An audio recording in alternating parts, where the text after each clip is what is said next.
রহমান সাহেব উপস্থিত হয়ে গেছেন, তিনি বক্তব্য রাখবেন। আসুন মৌলানা আপনার মূল্যবান বক্তব্য পেশ করুন। আসসালামু আলাইকুম ওয়া রাহমাতুল্লাহি ওয়া বারাকাতুহু। দাঁড়িয়ে বলবেন না বসে টাইমটা কত? টাইমটা আপনার ধরেন 10টা এখন 10টা। কোনো নাম লিখে রাখেন না কেন? না মানে অ্যানাউন্সমেন্টে জিজ্ঞেস করছেন যে আচ্ছা না মানে এই নামটা জানাই ছিল না, নাম একটু অন্য লিখিয়ে দিয়েছিল।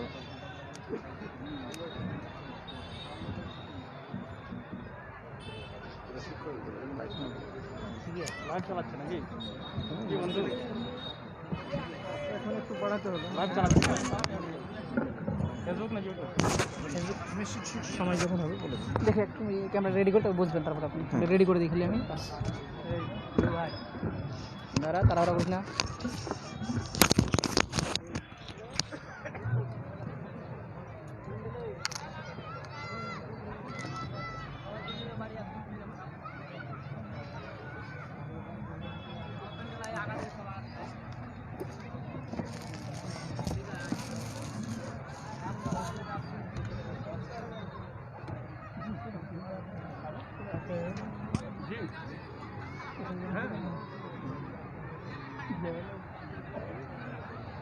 এটার মধ্যে দিয়ে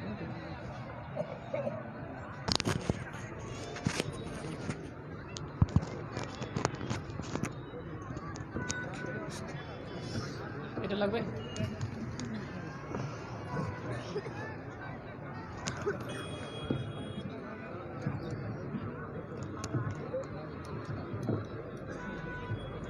এই দিক থেকে একটু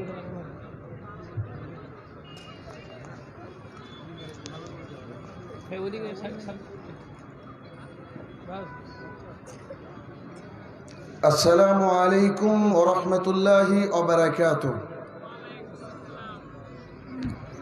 আলহামদুলিল্লাহি ওয়াহদা والصلاة والسلام على من لا نبي بعده أما بعد فإن خير الحديث كتاب الله وخير الهدي هدي محمد صلى الله عليه وسلم وشر الأمور محدثاتها وكل محدثة بدعة وكل بدعة ضلالة وكل ضلالة في النار فأعوذ بالله من الشيطان الرجيم يا أيها الذين آمنوا أطيعوا الله وأطيعوا الرسول ولا تبطلوا أعمالكم عن أبي هريرة رضي الله تعالى عنهما قال قال رسول الله সর্বপ্রথম আল্লাহ সুবহানাহু ওয়া তাআলার বারগাহে শুকরিয়া জ্ঞাপন করব যে আল্লাহ সুবহানাহু ওয়া তাআলা মালিক ইয়াউমিদ্দিন, বিচার দিবসের মালিক, যে আল্লাহ সুবহানাহু ওয়া তাআলা এই মহামারীর মধ্যেও আমাদেরকে সুস্থতার নিয়ামত দিয়ে ঘিরে রেখেছেন, তারই বারগাহে শুকরিয়া জ্ঞাপনার্থে আমরা বলি আলহামদুলিল্লাহ। অতঃপর সমগ্র মানব জাতির শিক্ষক এবং সমগ্র মানব জাতির পথ প্রদর্শক মুহাম্মদুর রাসূলুল্লাহ সাল্লাল্লাহু আলাইহি সাল্লামের উপর শত কোটি সালাত ও সালাম বর্ষিত হোক, আমরা বলি আল্লাহুম্মা আমিন। আজ আপনাদের এই উত্তর দিনাজপুরে আমার আলোচনার বিষয় ইসলামী সমাজ ও আমরা। উক্ত বিষয়ে তথ্য এবং তত্ত্ববহুল আলোচনা করার চেষ্টা করব ইনশাআল্লাহুল আজিজ। তার পূর্বে একটা ছোট্ট কথা, এই যে আমার বাড়ি মুর্শিদাবাদ, বোধহয় কেউ কেউ জানেন আর কেউ কেউ আপনারা জানেন না। আমার বক্তৃতা সরাসরি সামনে থেকে শুনেছেন এমন কোন লোক সামনে আছেন? কই হাত তুলেন দেখি কজন। আচ্ছা, মোটামুটি আছে এইদিকে, তো আমি বেশ অপরিচিত মনে হয়। অনেকের কাছে। আচ্ছা, তো আমি সকাল 10টার সময় গাড়িতে উঠেছি, মানে যে গাড়িতে আসি আমি পার্সোনাল গাড়িতে, এখন নামলাম, 4 মিনিট আগে নেমেছি। তার মানে আসতে কত ঘন্টা সময় লাগলো? প্রায় 11 ঘন্টা। আমার বাড়ির থেকে বাংলাদেশ দেখা যায়, আমার বাড়ির থেকে নদিয়া 1 কিলোমিটার। এটা আছে ভারতবর্ষের শেষ প্রান্ত, মুর্শিদাবাদের শেষ প্রান্ত, পশ্চিমবঙ্গের শেষ প্রান্ত, এমন এক জায়গায় আমি বসবাস করি। অত দূর থেকে আসলাম, উদ্দেশ্য কিছু বক্তৃতা, কিছু কথা আপনাদেরকে শোনাবো। আপনারা সেই কথা অনুযায়ী আমল করার চেষ্টা করবেন, আমল করার চেষ্টা করবেন। এই যে আমল করার চেষ্টা করবেন এটা আমি বললাম, এরপর আপনাদের কি বলা দরকার? ইনশাআল্লাহ, তাই না? কিন্তু আপনারা বললেন না, কারণ আমাদের সমাজটা এইরকম, মা বাবা আমাদেরকে শেখায়নি। তো ইনশাআল্লাহ বলা উচিত ছিল আমাদের। তো ইসলামী সমাজ এবং আমরা এখানে যারা বসে আছি মোটামুটি সবাই মুসলমান, তাই তো নাকি? একটু হাই চাই করবেন, কথা বলবেন। 1 থেকে 1.5 ঘন্টা বক্তৃতা দিব, আমার বিশ্বাস আপনি অনেক উপকৃত হবেন। এটা আমার অন্তর থেকে আমি দাবি রাখি। আমি যে কোরআন এবং হাদিসের কথা বলবো তা কতটা মানতে পারবেন এটা পরের বিষয়, তবে কথাগুলোকে শুনতে হবে এবং মূল্যায়ন করতে হবে। আপনারা এই যে প্রোগ্রামের ব্যবস্থা এখানে করেছেন, এই এলাকাবাসী, এইটা ভালো কাজ নাকি খারাপ কাজ? ভালো কাজ। তো এটা যখন ভালো কাজ, তাহলে ভালো কাজে যদি আপনি সহায়তা করেন, মানুষকে সাহায্য সহযোগিতা করেন, তাহলে আপনি আল্লাহর তরফ থেকে নেকি পাবেন। আর যদি আপনারা কোনো খারাপ কাজের সাথে সহায়তা করেন, তাহলে আল্লাহ আপনাকে গোনাহ আপনার আমলনামায় লিখে দেবে। সূরা মাইদা সূরা নম্বর 5 আয়াত নম্বর 2। তো আজকে এটা একটা দ্বীনি মাহফিল। এই দ্বীনি মাহফিলে আপনারা আসবেন বা এসেছেন, তাদের একটা উদ্দেশ্য হলো যে আপনারা কি করবেন? দিন শিখতে, তাই তো?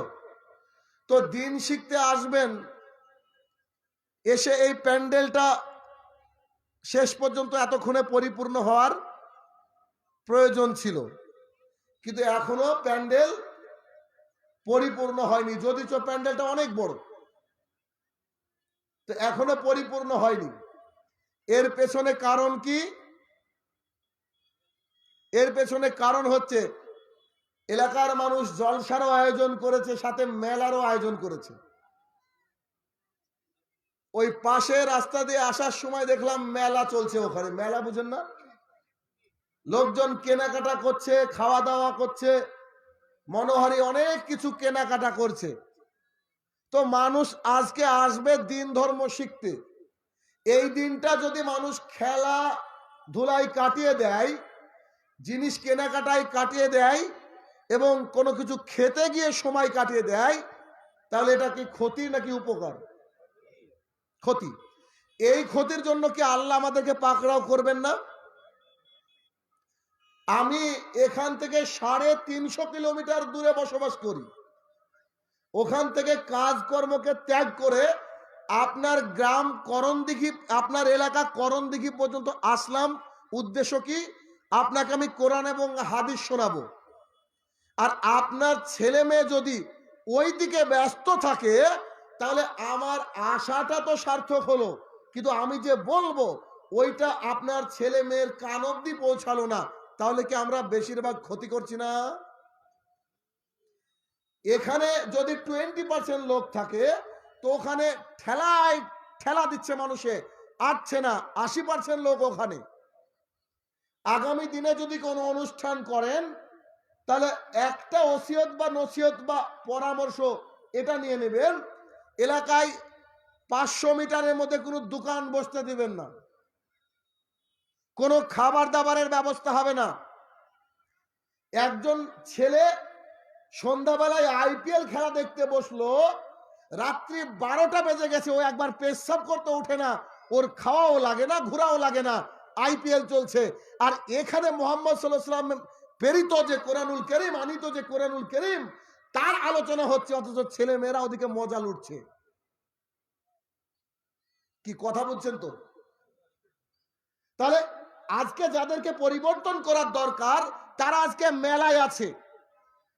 তো ওই সব ছেলেগুলোকে এখানে যদি আনতেন তো বক্তৃতা শুনে ও পরিবর্তন হওয়ার চেষ্টা করত, কিন্তু ও এতটা মজায় ওখানে দাঁড়িয়ে আছে, খেলছে, ঘুরছে, যে এই আওয়াজ তার কান অবধি পৌঁছাবে না।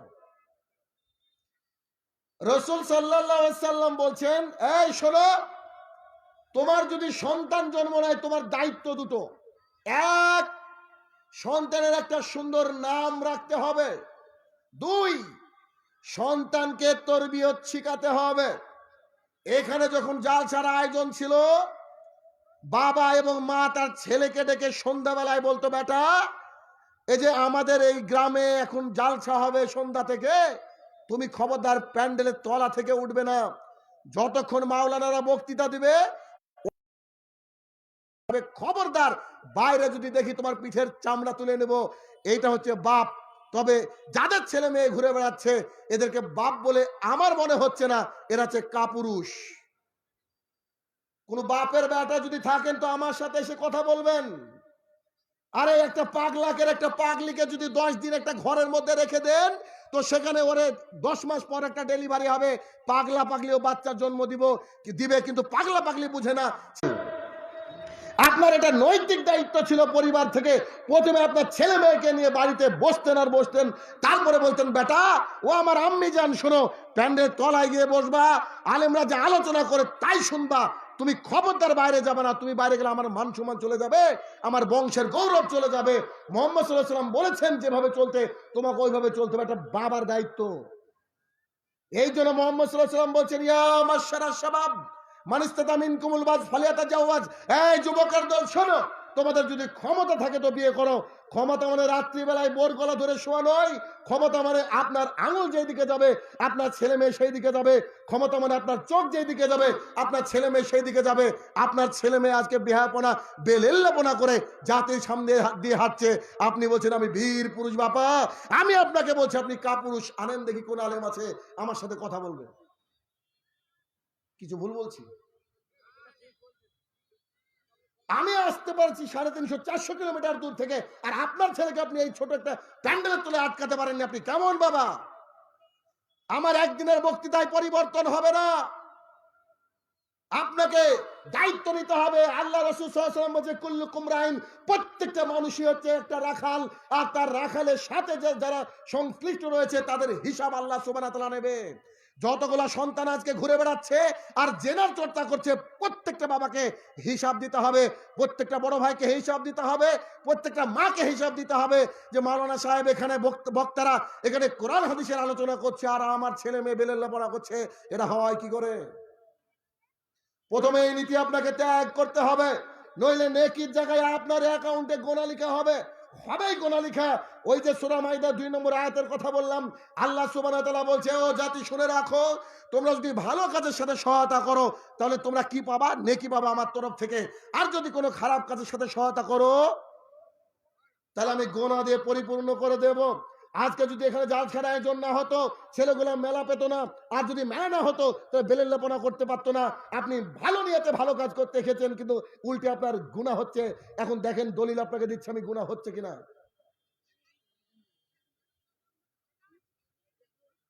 আমার কথা কি ক্লিয়ার বুঝতে পারছেন? কোন রকমের কোনো অসুবিধা? আচ্ছা শুনেন, এই 1 থেকে 1.5 ঘন্টা আলোচনা করব, 20 বছর আপনার মনে থাকবে। বলবেন যে বাপের বেটাই খেয়েছিল, অপারেশন করে দিয়ে চলে গিয়েছে, সিলাই করবো না, ওরকম ভাবে ছেড়ে চলে যাবো। 20 বছর যাবত যাতে আপনার অন্তরে আঘাত লাগে। আপনি ভদ্র মানুষ, আপনার সামনে আমাকে এত মেজাজ করে কথা বলতে হবে কেন? এই জন্য বলছি, আপনি আপনার ছেলেকে মানুষ করে এখনো শিখতে পারেননি।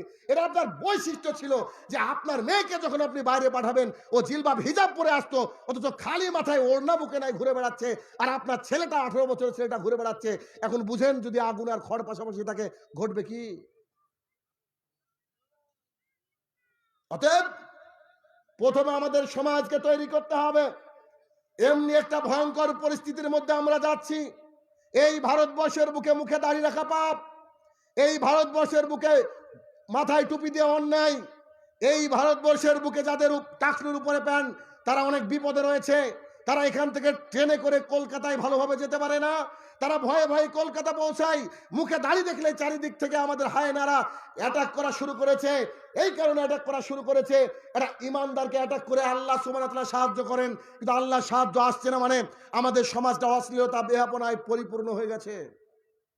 এই অশ্লীলতা বেহাপনা থেকে আমাদেরকে যদি বের করে আমরা নিজেকে আনতে পারি, তবে জাতির উপকার হবে, নইলে জাতির কোনো উপকার হবে না।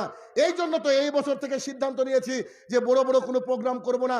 বিশেষ কিছু মানুষ থাকে, তাদের রিকোয়েস্টে আমাকে আসতে হয়, নাহলে বছরে আমাকে 150-এর উপরে প্রোগ্রাম করতে হয়। আমি একটা স্কুলের দায়িত্ব থেকে, আমার একটা নিজের স্কুল রয়েছে, ওই স্কুলের আমি হেড টিচার। তারপরেও শুধু এই নিঃস্বার্থভাবে জাতির সামনে দাওয়াতের কাজ করি। কেন? যাতে করে মানুষ পরিবর্তন হয়, যাতে করে মানুষ পরিবর্তন হয়। পরিচয় আপনি যত রাত যাবে, যত বক্তৃতা শুনবেন, তত পাবেন। তবে বলতে চাইছি যে আপনার ছেলে মেয়েকে আগামী দিনের জন্য একটা সতর্কবার্তা, একটা ওয়ার্নিং, যে আপনি আপনার ছেলে মেয়েকে বুঝাবেন, তরবিয়ত বুঝাবেন যে বেটা তোমার আলোচনা শুনতে হবে। আমি কালকে তোমাকে প্রশ্ন করব, বলো তো শাহিনুর রহমান কি বলেছে, বলো তো বদরুদ্দোজা নাদবি কি বলেছে, বলো তো সভাপতি কি বলেছে, সব কথা তোমাকে আমি প্রশ্ন করব। ছেলে এখানে বসে একদম ঠাই বসে আপনার আমার আলোচনা শুনবে, কিন্তু এই ছেলেকে আপনি বাইন্ডিং আনতে পারেননি। এই জন্য আমি ভাবছিলাম কি বিষয়ে বক্তৃতা দিব। গতকালকে বক্তৃতা দিয়েছি একটা বিষয়, তার আগের দিন একটা বিষয়ে, আবার ভাবলাম আজকে কি বক্তৃতা দিব। আপনাদের পরিস্থিতি দেখে মনে হলো যে সমাজকে সুন্দর করতে হবে, তাই সমাজ, ইসলামিক সমাজও আমরা, এটা আমি সিলেকশন করলাম। এটা জরুরি আমাদের জানার জন্য, এটা আমাদের জন্য জরুরি হয়ে গেছে এখন বর্তমানে। আপনার ছেলে মাস্টার ডিগ্রি পাস, ওই ছেলেকে যদি এখন আমি বলি ভাই বলো তো কয়েকদিন আগে একজন বিশ্ববিখ্যাত ফুটবলার মারা গিয়েছে, তার নাম কি জানেন না? যারা বলা তারা তো মেলায়, বুড়ো লোক বসেছে, এরা তো বুঝেও না, ইন্টারনেটও নাই। ও বলে দেবে ওর নাম হচ্ছে মারাদোনা। তুমি কি শাহরুখ খান সম্পর্কে জানো? জি, গোটা বায়োডাটা আমার মুখস্থ। তুমি কি অমক নায়িকা সম্পর্কে জানো? জি, সব জানি আমি। অমক পলিটিক্যাল লিডার সম্পর্কে কি জানো? তো বলে জি এই বিষয়। আচ্ছা বেটা 5খানা লাইন বলো তো, 5টা লাইন বলো তো মুহাম্মদ সাল্লাল্লাহু আলাইহি ওয়াসাল্লাম সম্পর্কে, আমাদের নবী। আর যিনি, আর তো জানি না। এটা হচ্ছে বর্তমান আমাদের সমাজের, যুব সমাজের কাজ। যুব সমাজ উত্তর দিতে পারবে না মুহাম্মদ সাল্লাল্লাহু আলাইহি ওয়াসাল্লাম সম্পর্কে 5টা বাক্য। অথচ ওকে জিজ্ঞাসা করেন যে ফ্রি ফায়ারের আবিষ্কার কে করেছে, ও জানে। দিন রাত কোনায় বসে থাকে ফ্রি ফায়ার নিয়ে, ও বসে তো থাকবে, ওদের কাপুরুষের বাপের সন্তান, ওর বাপই তো কাপুরুষ, ও খেলবে না তো কে খেলবে? আমার ছেলে খেলবে নাকি? আপনার ছেলে তো খেলবে। আপনি কাপুরুষ, তো আপনার ছেলে ফ্রি ফায়ার খেলবে। ও মুহাম্মদ সাল্লাল্লাহু আলাইহি ওয়াসাল্লাম সম্পর্কে জানে না। আপনার বাড়ির বেটার বউ জানে না আয়েশাকে। যদি বলা হয় বলো তো আয়েশাকে, তো বলবো ওই পাড়া সলিমউদ্দিনের মেয়ে বোধহয়। অথচ আপনার ওই স্ত্রীকে যদি জিজ্ঞাসা করেন, আপনার বেটার বউকে যদি জিজ্ঞাসা করেন, বলো তো মা কখন কোন টিভি সিরিয়াল হয়, এবার ডক্টর জাকির নাইকের মতো রেফারেন্স দিয়ে বলবে 8টার সময় জলনুপুর, 8:30 বোঝে না, সে বোঝে না, আর 9টায় বলে দেবে। বলবে না? বলবে কি বলবে না বলেন? যেগুলো জানার দরকার সেগুলো আমরা জানি না। আমরা এইরকম নির্লজ্জ হয়ে বসবাস করছি। দাড়ির মর্যাদা, প্যান্ট টাকনুর উপরে পড়ার মর্যাদা, মাথায় টুপি পড়ার মর্যাদা আপনার ইয়াং যুবক মাস্টার ডিগ্রি পাস করা ছেলেটা জানে না। কেন? ওকে শেখানো হয়নি। ওকে শেখানো হয়নি। এই ধর্মকে সম্মান করবে কি করে, মুহাম্মদ সাল্লাল্লাহু আলাইহি ওয়াসাল্লামকে ভালোবাসবে কি করে, যতক্ষণ না বুঝতে পারবে যে মুহাম্মদ সাল্লাল্লাহু আলাইহি ওয়াসাল্লাম কে। আপনারা জানেন যে আমাদের টাকায় যার ছবি দেওয়া থাকে তার নাম হচ্ছে গান্ধীজি, তাই না? কি চেনেন তো গান্ধীজি? এই গান্ধীজি বলছেন, গান্ধীজি নিজে বলছেন যে I have read a lots of biography in my hand. When I got Muhammad Sallallahu Alaihi Wasallam biography in my hand, I read it thoroughly. Honestly, I tell to the world the biography was unique and unparalleled. Mister Gandhiji বলছেন, আমি আমার জীবনে বহু জীবনী গ্রন্থ পড়েছি, তার মধ্যে যখন মোহাম্মদের জীবনী আসলো আমরা বলি সাল্লাল্লাহু আলাইহি সাল্লাম, উনি বলছেন যে মোহাম্মদ সাল্লাল্লাহু আলাইহি সাল্লামের জীবনী যখন আমার হাতে আসলো আমি line by line line by line line by line পড়তে রাখলাম। কেন? আমার উদ্দেশ্য যদি ভুল পাই, আমার উদ্দেশ্য আমি যদি কিছু ভুল পাই। তো গান্ধীজি বলছে সত্য কথা শুনে রাখো দুনিয়াবাসী, আমি আমার জীবনে যত জীবনী গ্রন্থ পড়েছি তার মধ্যে সর্বশ্রেষ্ঠ জীবনী হচ্ছে মোহাম্মদ রাসূলুল্লাহ সাল্লাল্লাহু আলাইহি সাল্লামের। আপনার আমার কপাল পোড়া, তাই গান্ধীজিকে রিসার্চ করে বের করতে হয়েছে, অথচ আপনার আমার বেটা এটাকে রিসার্চ করতে পারেনি।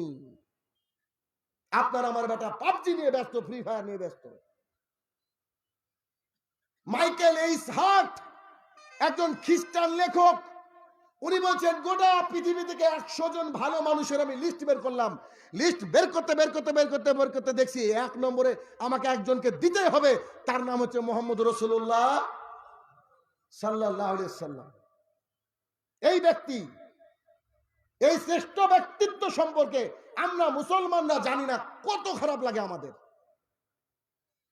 তাহলে সেই মোহাম্মদ সাল্লাল্লাহু আলাইহি সাল্লাম সম্পর্কে আমাদের জন্য জানা ফরজ, জরুরি ভিত্তিতে আপনাকে মোহাম্মদ সাল্লাল্লাহু আলাইহি সাল্লাম সম্পর্কে জানতে হবে, জানতেই হবে। ওই যে বাবরি মসজিদের রায় যে দিল, যেদিন রায় দিল তার পরের দিনে তার রিটায়ার্ড, সে চলে গেল। এটা একটা রাজনৈতিক প্রেক্ষাপট। সেদিন আমি 1 মিনিটের একটা ভিডিও বার্তা দিয়েছিলাম ভারতবাসীর কাছে। সেদিন আমি বলেছিলাম যে ফাতেমা নামের একজন মহিলা, সে চুরি করেছে, সে সম্ভ্রান্ত পরিবারের মহিলা। আয়েশা রাদিয়াল্লাহু তাআলা আনহার কাছে খবর আসলো। আয়েশা রাদিয়াল্লাহু তাআলা আনহা যায়েদ বিন হারেসা রাদিয়াল্লাহু তাআলা আনহুকে বলছে, জায়েদ, এই শোনো, মোহাম্মদ সাল্লাল্লাহু আলাইহি সাল্লামকে যে কোনো মূল্যে এই মহিলাকে বাঁচানোর ব্যবস্থা করতে বলো, যে কোনো মূল্যে এই মহিলাকে বাঁচাতেই হবে। মোহাম্মদ সাল্লাল্লাহু আলাইহি সাল্লামের কাছে পেশ করা হলো। তখন মোহাম্মদ সাল্লাল্লাহু আলাইহি সাল্লাম বলছেন, এই শোনো, আমার মেয়ে ফাতেমা যদি চুরি করে তাহলে আমি তার হাতটাকে কেটে ফেলবো। এটা হচ্ছে মোহাম্মদ সাল্লাল্লাহু আলাইহি সাল্লাম, আমাদের গর্ব, আমাদের কলিজার টুকরা। ফ্রান্সের ওই কুলাঙ্গার, ফ্রান্সের প্রেসিডেন্ট ম্যাক্রন মোহাম্মদ সাল্লাল্লাহু আলাইহি সাল্লামের ব্যঙ্গচিত্র আঁকলো, অথচ আপনার মেয়ে লরিয়াল শ্যাম্পু ব্যবহার করে। ছি ছি ছি, আপনি কপাল পোড়া। আপনাকে লাথি মেরে ওই শ্যাম্পু এটাকে ঢোকটাকে ফেলে দেওয়ার দরকার, কারণ সেটা প্যারিসের তৈরি, সেটা ফ্রান্সের তৈরি। যে দেশ আমার মোহাম্মদ সাল্লাল্লাহু আলাইহি সাল্লামকে অপমান করবে, ওই দেশের সাথে কোনো মুসলমানের সম্পর্ক থাকতে পারে না। তবে আপনার ছেলে মেয়ে বুঝবে কি? ও তো নিজেই জানে না যে মোহাম্মদ সাল্লাল্লাহু আলাইহি সাল্লামকে। তাকে তো জানতে হবে প্রথমে, তাকে তো জানতে হবে প্রথমে। এই জানাটা আমরা জানি না। আনাস রাদিয়াল্লাহু তাআলা আনহু বলেন, আমাদের জামানায় ইহুদি খ্রিস্টানদের মহিলাদের যখন মাসিক হতো, মেন্স হতো, তো তাদেরকে আলাদা ঘরে রাখতো। তারা নাকি অস্পৃশ্য, তারা নাকি অসুচি, তাদেরকে আলাদা ঘরে রাখতো। একই জায়গায় বসে খেতে দেওয়ার অনুমতি দেওয়া হতো না। বর্তমান মডার্ন জামানায়ও কিছু কিছু খ্রিস্টান ইহুদি পরিবারে এখনো মহিলাদের মাসিক হলে তাদেরকে আলাদা করে রাখা হয়। আমার মোহাম্মদ সাল্লাল্লাহু আলাইহি সাল্লামের চরিত্রটা দেখেন। আয়েশা রাদিয়াল্লাহু তাআলা আনহা বলেন, আমি আর মোহাম্মদ সাল্লাল্লাহু আলাইহি সাল্লাম একই পাত্রে দুজনে গোসল করছি। আমি আর মোহাম্মদ সাল্লাল্লাহু আলাইহি সাল্লাম একই পাত্রে দুজনে গোসল করছি। তো আমার গা মোহাম্মদ সাল্লাল্লাহু আলাইহি সাল্লামের গায়ে ঠেকছে। তিনি বললেন, আয়েশা, তোমার লজ্জাস্থানে একটা লুঙ্গি অথবা কাপড় বেঁধে নাও। তা আমি বেঁধে নিলাম। তো আমি আয়েশা তখন ঋতুবতী। আয়েশা রাদিয়াল্লাহু তাআলা আনহা বলেন, আমি আর মোহাম্মদ সাল্লাল্লাহু আলাইহি সাল্লাম একসাথে খেতে বসেছি। তো আমি গোস্ত খেতে ভালোবাসতাম, হাড়ের সাথে লেগে থাকা গোস্ত, কিন্তু আমি হাড়টাকে চিবাতে পারতাম না। তো আমি হাড়ের থেকে লেগে থাকা গোস্ত খেয়ে কোনো রকম করে প্লেটে রেখে দিয়েছি। মোহাম্মদ সাল্লাল্লাহু আলাইহি সাল্লাম ওইখানে কামড় দিয়ে গোস্ত খাচ্ছেন, বাকি অংশ আর হাড় চিবাচ্ছেন। আমি আয়েশা তখন ঋতুবতী। আয়েশা রাদিয়াল্লাহু তাআলা আনহা বলেন, আমি আর মোহাম্মদ সাল্লাল্লাহু আলাইহি সাল্লাম একসাথে খেতে বসেছি। তো তো একটা গ্লাসে আমি পানি পান করছি, যেখানে ঠোঁট লাগিয়ে পানি পান করছি ওইখানে ঠোঁট লাগিয়ে মোহাম্মদ সাল্লাল্লাহু আলাইহি ওয়াসাল্লাম পানি পান করছেন। আমি আয়েশা তখন ঋতুবতী। আয়েশা রাদিয়াল্লাহু তাআলা বলেন প্রত্যেকটা হাদিস, আয়েশা রাদিয়াল্লাহু তাআলা বলেন মুহাম্মদ সাল্লাল্লাহু আলাইহি ওয়াসাল্লাম ইত্তেকাবে বসেছেন, এখন ওযু করে এসে আমাকে বলছে, আয়েশা আমার মাথাটাকে একটু মুছিয়ে দাও না। তো আয়েশা রাদিয়াল্লাহু তাআলা বলছে, হে আল্লাহর রাসূল আমি তো ঋতুবতী। তখন মুহাম্মদ সাল্লাল্লাহু আলাইহি ওয়াসাল্লাম বলছে, তোমার কি হাতেও ঋতু লেগে আছে নাকি? মাইমুনা রাদিয়াল্লাহু তাআলা বলেন আমি আর মুহাম্মদ সাল্লাল্লাহু আলাইহি ওয়াসাল্লাম একটা চাদরের তলেই শুইতাম। আমরা বড় লোক ছিলাম তো, তাই আমাদের চাদর একটা ছিল। বুঝেননি কথা? মানে এত গরিব মুহাম্মদ সাল্লাল্লাহু আলাইহি ওয়াসাল্লাম ছিলেন, অথচ মুহাম্মদ সাল্লাল্লাহু আলাইহি ওয়াসাল্লাম চাইলে চাঁদ সূর্য নিতে পারতেন। মুহাম্মদ সাল্লাল্লাহু আলাইহি ওয়াসাল্লামের স্ত্রী মাইমুনা রাদিয়াল্লাহু তাআলা আনহা বলছেন আমি আর মুহাম্মদ সাল্লাল্লাহু আলাইহি ওয়াসাল্লাম যখন শুয়ে থাকতাম, এক চাদরের তলে শুয়ে থাকতাম, তো উঠে মুহাম্মদ সাল্লাল্লাহু আলাইহি ওয়াসাল্লাম রাত্রিবেলা তাহাজ্জুদের সালাত আদায় করত, আর আমার তখন মাসিক চলতো, ওই চাদরের উপরে মুহাম্মদ সাল্লাল্লাহু আলাইহি ওয়াসাল্লাম এক সাইডে সালাত আদায় করত। আমি তখন ঋতুবতী। আয়েশা রাদিয়াল্লাহু তাআলা আনহা বলেন আমি ঋতুবতী অবস্থায় বসে আছি, আর পৃথিবীর শ্রেষ্ঠ কারি মুহাম্মদ সাল্লাল্লাহু আলাইহি ওয়াসাল্লাম আমার উরুরানের উপরে মাথা দিয়ে কোরআন তেলাওয়াত করছেন, আমি আয়েশা তখন ঋতুবতী। এটা হচ্ছে আমাদের মুহাম্মদ সাল্লাল্লাহু আলাইহি ওয়াসাল্লাম। আবু হুরায়রা রাদিয়াল্লাহু তাআলা আনহু বলেন রাসূল সাল্লাল্লাহু আলাইহি ওয়াসাল্লাম বলেছেন যার হাত থেকে এবং মুখ থেকে জাতি নিরাপদ নয় ও ব্যক্তি মুমিন নয়, মানে ধরে নেন মুসলমান নয়। তার মানে আপনার হাত থেকে নরেন্দ্র মোদিও মানে নিরাপদ, আপনার হাত থেকে অমিত শাহ নিরাপদ, জানি বিয়াদব তবু নিরাপদ। কেন? মুহাম্মদ সাল্লাল্লাহু আলাইহি ওয়াসাল্লাম বলেছেন যে মুসলমান একটা ইঁদুর মারার জন্য মাওলানার কাছ থেকে ফতোয়া চাই, ও মাওলানা সাহেব আপনি কি বলতে পারেন আমার যে মুদিখানার দোকান সব কিছু কেটে সাফ করে দিল, আমি কি ইঁদুর মারতে পারবো? সেই মুসলমানকে আজকে বলেছে সন্ত্রাসী। জি, মুসলমান কখনো সন্ত্রাসী হতে পারে না। তবে মুহাম্মদ সাল্লাল্লাহু আলাইহি ওয়াসাল্লামকে আপনাকে জানতে হবে, এই মুহাম্মদ সাল্লাল্লাহু আলাইহি ওয়াসাল্লাম সম্পর্কে আমার জানা জরুরি। আবু হুরায়রা রাদিয়াল্লাহু তাআলা আনহু বলেন মুহাম্মদ সাল্লাল্লাহু আলাইহি ওয়াসাল্লাম এবং যায়েদ বিন হারেসা রাদিয়াল্লাহু তাআলা আনহু দুইজন চলে গেলেন তায়েফের ময়দানে দাওয়াতের কাজ করতে। ঘটনা লম্বা, ওদিকে যাব না। আপনারা সবাই জানেন তায়েফে মুহাম্মদ সাল্লাল্লাহু আলাইহি ওয়াসাল্লামের সাথে কি আচরণ করা হয়েছিল। তারা তিন গোত্রের তিনজন ভাই, এই তিনজন ভাই কৌশলভাবে মুহাম্মদ সাল্লাল্লাহু আলাইহি ওয়াসাল্লামকে অপমান করেছিলেন, মানুষকে লেলিয়ে দিয়ে এত মার মেরেছিলেন, রক্ত এত প্রবাহিত হয়েছিল। আল্লাহ সুবহানাহু ওয়া তাআলা রাগান্বিত হয়ে জিবরাইল আলাইহিস সালামের সঙ্গে মালাকুল জিবালকে পাঠালেন। ওই মালাকুল জিবালকে যখন পাঠালেন, মুহাম্মদ সাল্লাল্লাহু আলাইহি ওয়াসাল্লাম যখন আল্লাহর কাছে দোয়া করছিলেন, তখন মালাকুল জিবাল এসে বলছেন আল্লাহ রাসূল আপনি আমাকে একবার অনুমতি দেন, আমি ওই গ্রামে পাহাড় তুলে বসিয়ে দিব। আরে পরবর্তী প্রজন্ম জানবেই না যে ওই এলাকায় পাহাড় ছিল, ওই এলাকায় জনপদ ছিল, জানবে না, শুধু পাহাড় আর পাহাড় হবে, বিরান অঞ্চল হয়ে যাবে, একবার অনুমতি দেন। মুহাম্মদ সাল্লাল্লাহু আলাইহি ওয়াসাল্লাম বলছে শোনো, আমি দাওয়াতের কাজ করেছি, তারা হয়তো বুঝতে পারেনি, তারা না বুঝতে পারলে তারা নাতি নাতি বুঝতে পারবে, একদিন তারা ধর্ম গ্রহণ করবেই করবে। এটা হচ্ছে মুহাম্মদ সাল্লাল্লাহু আলাইহি ওয়াসাল্লাম, এটা হচ্ছে মুহাম্মদ রাসূলুল্লাহ সাল্লাল্লাহু আলাইহি ওয়াসাল্লাম। এই ব্যক্তি সম্পর্কে যদি আমরা না জানি, আমরা কত বড় কপাল পোড়া, কত বড় কপাল পোড়া। বিশ্বের যত ধর্মগ্রন্থ রয়েছে প্রত্যেকটা বড় বড় ধর্মগ্রন্থে মুহাম্মদ সাল্লাল্লাহু আলাইহি ওয়াসাল্লামের ভবিষ্যৎবাণী করে দেওয়া হয়েছে। অথচ আমরা মুসলমানরা বেখেয়াল, আমরা মুসলমানরা এই বিষয়ে লক্ষ্য করি না যে মুহাম্মদ সাল্লাল্লাহু আলাইহি ওয়াসাল্লামের নাম কি হিন্দু ধর্মগ্রন্থে থাকতে পারে, খ্রিস্টান ধর্ম ইহুদিদের ধর্মগ্রন্থে থাকতে পারে, আমরা জানি না। কারণ আমরা একটা কথা বলতে লজ্জা পাই, আলেম ওলামারাও মাঝে মধ্যে ভয় পায়। আল্লাহ বলছেন ইন্না দীনা ইনদাল্লাহিল ইসলাম, আমার কাছে একমাত্র মনোনীত ধর্ম কি? ইসলাম। আমি যদি বলি এই স্টেজে আমি ছাড়া আর কেউ নাই, এর অর্থ কি বলেন তো? আমি যদি বলি এই স্টেজে আমি ছাড়া আর কেউ নাই, এর মানে কি? বুঝেননি কথা আমার? আমি বলছি যে এই স্টেজে আমি ছাড়া আর কেউ নাই, এর অর্থ কি? তার মানে স্টেজে কজন আছে? স্টেজে কজন আছে? একা আমি না, না আমি ছাড়া আর কেউ নাই তাই বলছি আমি। ধরেন এখানে কেউ নাই, তাহলে আমি একা না। আল্লাহ বলছেন আমার কাছে একমাত্র মনোনীত ধর্ম কি? ইসলাম। তার মানে কথা সোজা কথা যে হিন্দু জাহান্নামী, ভাষা বুঝছেন না আমার? সোজা কথা যে খ্রিস্টান জাহান্নামী, সোজা কথা যে জৈন জাহান্নামী, বুদ্ধিস্টরা জাহান্নামী। আরে ভয় কোথায়? আল্লাহ ঘোষণা করছে, আল্লাহর বাণী, আল্লাহর জমিনে ঘোষণা করছি, আপনি যদি আমাকে গুলি করেন তো আমি শহীদ। এত ভয় কিসের? এত ভয় হওয়ার তো কোনো কারণ নেই। আজকে ওদের খ্রিস্টান হিন্দুরা যদি তাদের ধর্মগ্রন্থ পড়তো, তাহলে তাদের ধর্মগ্রন্থ থেকে পেত মুহাম্মদ সাল্লাল্লাহু আলাইহি ওয়াসাল্লাম রয়েছে। যেমন করে তারা তাদের ধর্মগ্রন্থ পড়ে না, ঠিক আমরা মুসলমানরাই অধিকাংশ কোরআনুল কারীমের বাংলা তর্জমা পড়ি না। তাই তো আমরা দাতা বাবা যাই, আদিনাতে যাই সন্তান চাওয়ার জন্য। কি যায় কি যায় না? যায় না? যে লোক কবরে শুয়ে আছে, ওর যে ভিতরে লাশ আছে কিনা আল্লাহ আলাম। আর ও বলছে যে না না না, এখানে নাকি বাবা সন্তান দিবে আমাকে। বাবা নিজেই টেনশনে, সন্তান আপনাকে কি করে দেবে? আসুন দেখি, খ্রিস্টানদের ধর্মগ্রন্থের নাম হচ্ছে বাইবেল। বাইবেল হচ্ছে দুটো, ওল্ড টেস্টামেন্ট আর New Testament. Old Testament chapter number 14 verse number 12 থেকে 14-তে যীশু খ্রিস্ট নিজে বলছেন, I have many things to send you now, you can bear them now, when the spirit shall come he will say the right path, his name will be Muhammad Rasulullah sallallahu alaihi wasallam. He did not say anything upon his own windsock. As he heard from Allah subhanahu wa ta'ala, he will tell to the world, he glorify me. এটা তাদের ভাষার মন্ত্র।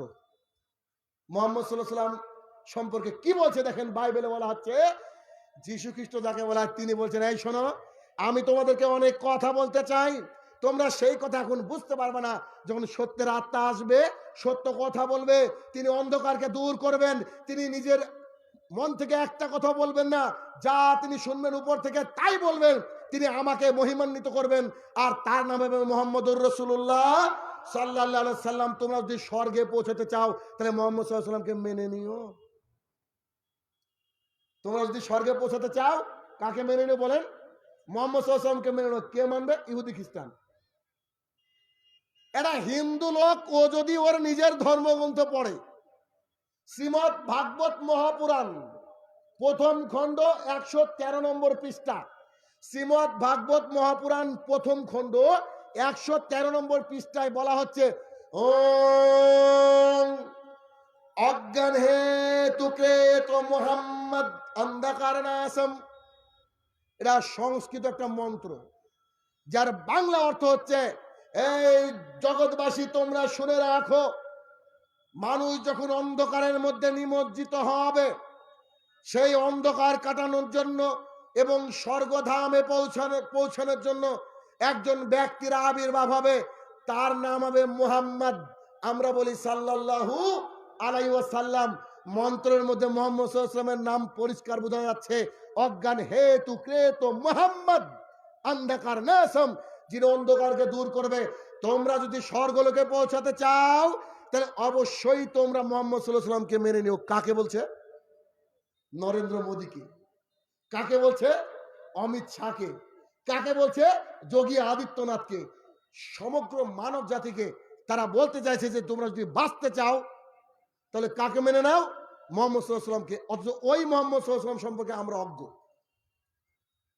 এই জন্য মুহাম্মদ সাল্লাল্লাহু আলাইহি ওয়াসাল্লামকে জানা জরুরি, এবং আমাদের সমাজটাকে সুন্দরভাবে আমাদেরকে পরিচালনা করতে হবে। আনাস রাদিয়াল্লাহু তাআলা আনহু বলেন, আমি মুহাম্মদ সাল্লাল্লাহু আলাইহি ওয়াসাল্লামকে বলতে শুনেছি, ইন্না মিন আশ-শাআত, কিয়ামতের বেশ কিছু লক্ষণ রয়েছে। তার মধ্যে 1 নম্বর লক্ষণ হচ্ছে আয়ুরফা ইলম। বুখারী শরীফ হাদিস নম্বর 41। মুহাম্মদ সাল্লাল্লাহু আলাইহি ওয়াসাল্লাম বলেন, আয়ুরফা ইলম, মানুষের বিবেক বুদ্ধি তুলে নেওয়া হবে। ওয়াকসরুল জাহাল, মূর্খতাকে বর্ষণ করা হবে। আমরা জানি আকাশ থেকে পানি বর্ষণ হয়, বৃষ্টি বর্ষণ হয়। মুহাম্মদ সাল্লাল্লাহু আলাইহি ওয়াসাল্লাম বলেন, কিয়ামতের পূর্বে মানুষ যেমন করে পানি বর্ষণ দেখবে, আল্লাহ তেমন করে মূর্খতাকে বর্ষণ করাবে। আজকে যদি আপনি আমি সমাজের দিকে তাকাই তাহলে দেখবেন এক এক করে যদি আপনি আমি একটু খেয়াল করি তাহলে আমরা বুঝতে পারবো যে আমাদের সমাজের মধ্যে মূর্খতা আর মূর্খতা। তার 1 নম্বর মূর্খতা হচ্ছে বর্তমান সময়ের বক্তারা। এই কথাগুলো আমার জন্য বলা খুব কঠিন।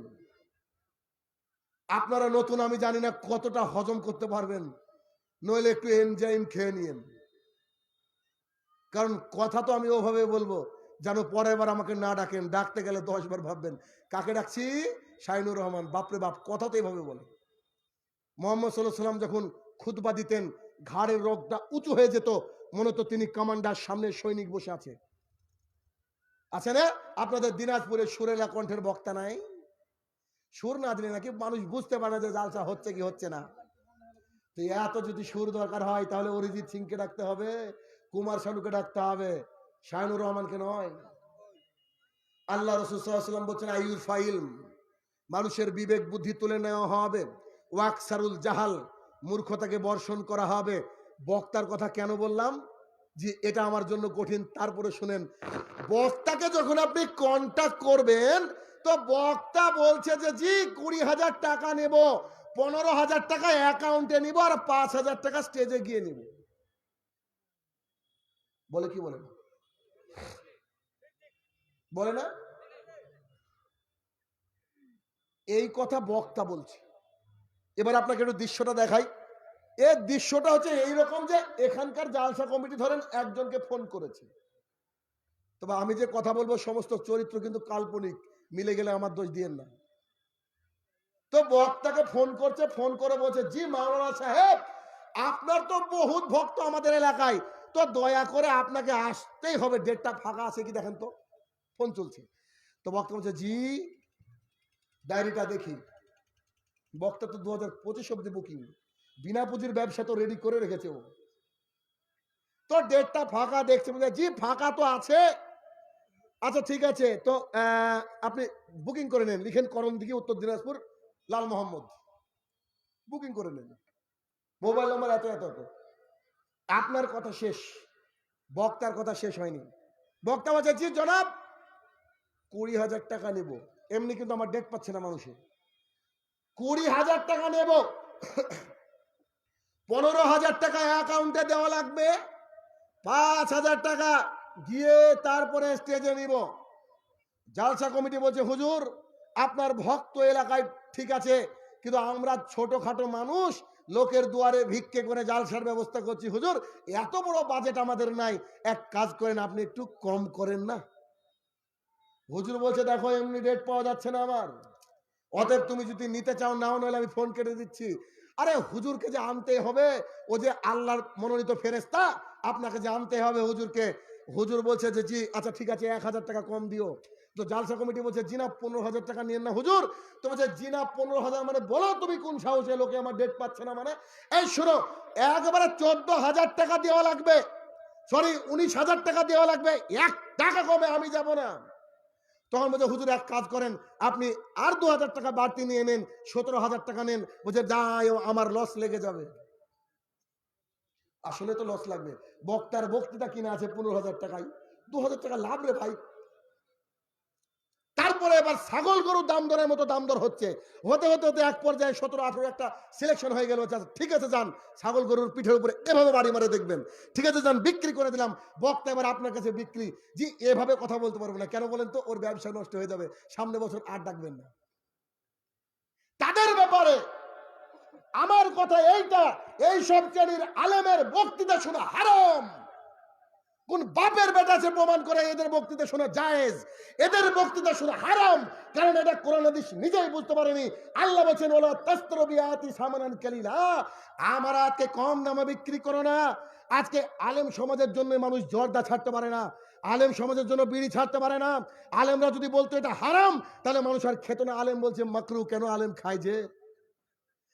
ওই আলেম টাকার বিরুদ্ধে কথা বলতে পারবে না, কেন আলেম কন্ট্যাক্ট করে, যে আলেম কন্ট্যাক্ট করে ওই আলেম বুক খুলে কথা বলতে পারবে না, কারণ ওর পেছনে ভয় থাকবে যে সামনে বছর আবার আসতে হবে, ব্যবসাকে চেন সিস্টেম করতে হবে, মাল্টি লেভেল মার্কেটিং এটা করতে হবে। এইরকম ভাবে বক্তা আসে কি আসে না? বাংলার জমিনে 98 জন বক্তা এমন, তবে বলছি না আপনি এমন, আমার দোষ দিবেন না। আমার চোখে 98 জন বক্তা এমন, তো বলছি না আপনি হতেও পারেন, ক্যারেক্টার মিলে গেলে আমি দুঃখিত, আই এম ভেরি সরি।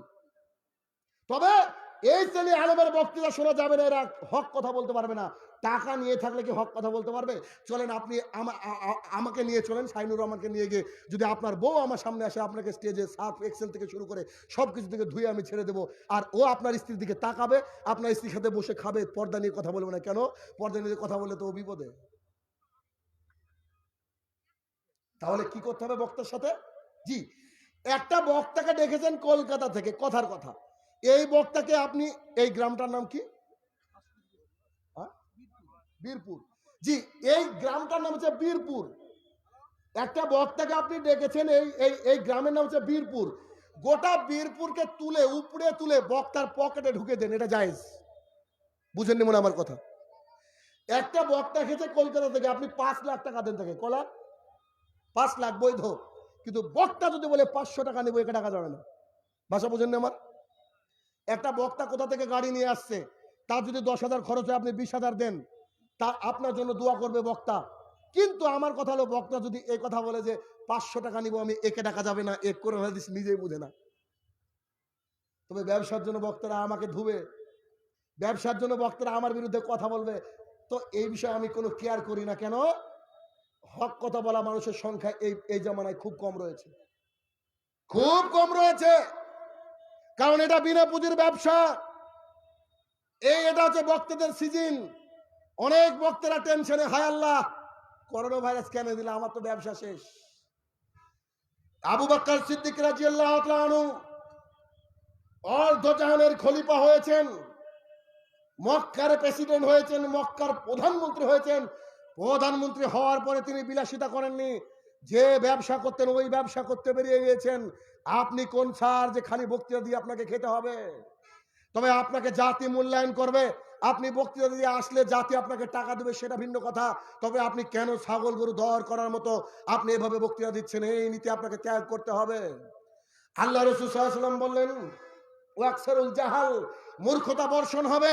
মূর্খতা কাকে বলে একটু খেয়াল করুন। দেখুন, আজকে আমাদের অধিকাংশ মাদ্রাসা, অধিকাংশ মসজিদে, এটা আমি আমার গবেষণা থেকে বলছি, বহু মাদ্রাসা, বহু মসজিদের সভাপতি দাড়ি চাচা, সভাপতি দাড়ি চাচা, সেক্রেটারি দাড়ি চাচা, ক্যাশিয়ার দাড়ি চাচা।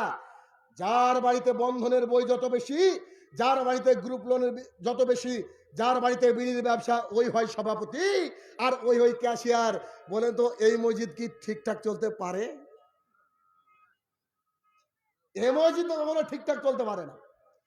তো এই যে পরিস্থিতি আসলো, এই সব মানুষকে মসজিদ থেকে পেছনে লাথি মেরে বের করে দিতে হবে। যে লোকটা তাহাজ্জুদ পড়ে, ওকে করতে হবে সভাপতি। যে লোকটা তাহাজ্জুদ গুজার, ওকে করতে হবে ক্যাশিয়ার।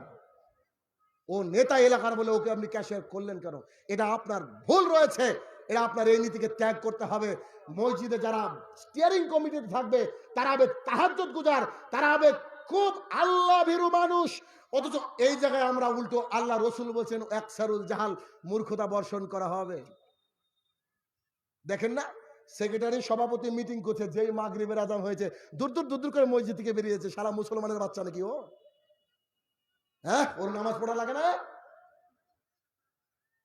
তারপরে শুনুন, যারা আইসিডিএস এর কাজ করে, আইসিডিএস আছে নাকি এলাকায়? থাকার তো কথা, ভারতবর্ষের তো অংশ এটা। আইসিডিএস এর যারা কর্মী রয়েছে, এদের বাড়িতে মুরগি না থাকলেও ডিমের অভাব নাই, ঠিক না? মুরগি নাই, লেকিন there are lots of egg in their house. ডিম আর ডিম, ডিম আর ডিম। জানি না স্বামী স্ত্রী পারে কিনা রাত্রিবেলায়। আপনি আর আপনার ছেলে ছোট্ট কলিজার টুকরা মেয়েটা খেতে বসেছেন। আপনার মেয়েটা ডিমের কুসুম খেতে পছন্দ করে, আর আপনার মেয়েকে একটা ডিম দিয়েছেন, ওই কুসুমটা ও আগে খেয়ে ফেলেছে। এখন আপনার পাতে একটা কুসুম আছে, এটা কে খাবে? আপনি না আপনার মেয়ে? বুঝতে পারেননি? আপনার কলিজার টুকরা মেয়েকে নিয়ে খেতে বসেছেন, ওর পাতে একটা ডিম, আপনার পাতে একটা ডিম। আপনার মেয়ে কুসুম খেয়ে নিয়েছে, আপনার কুসুমকে আপনি খেতে পারবেন?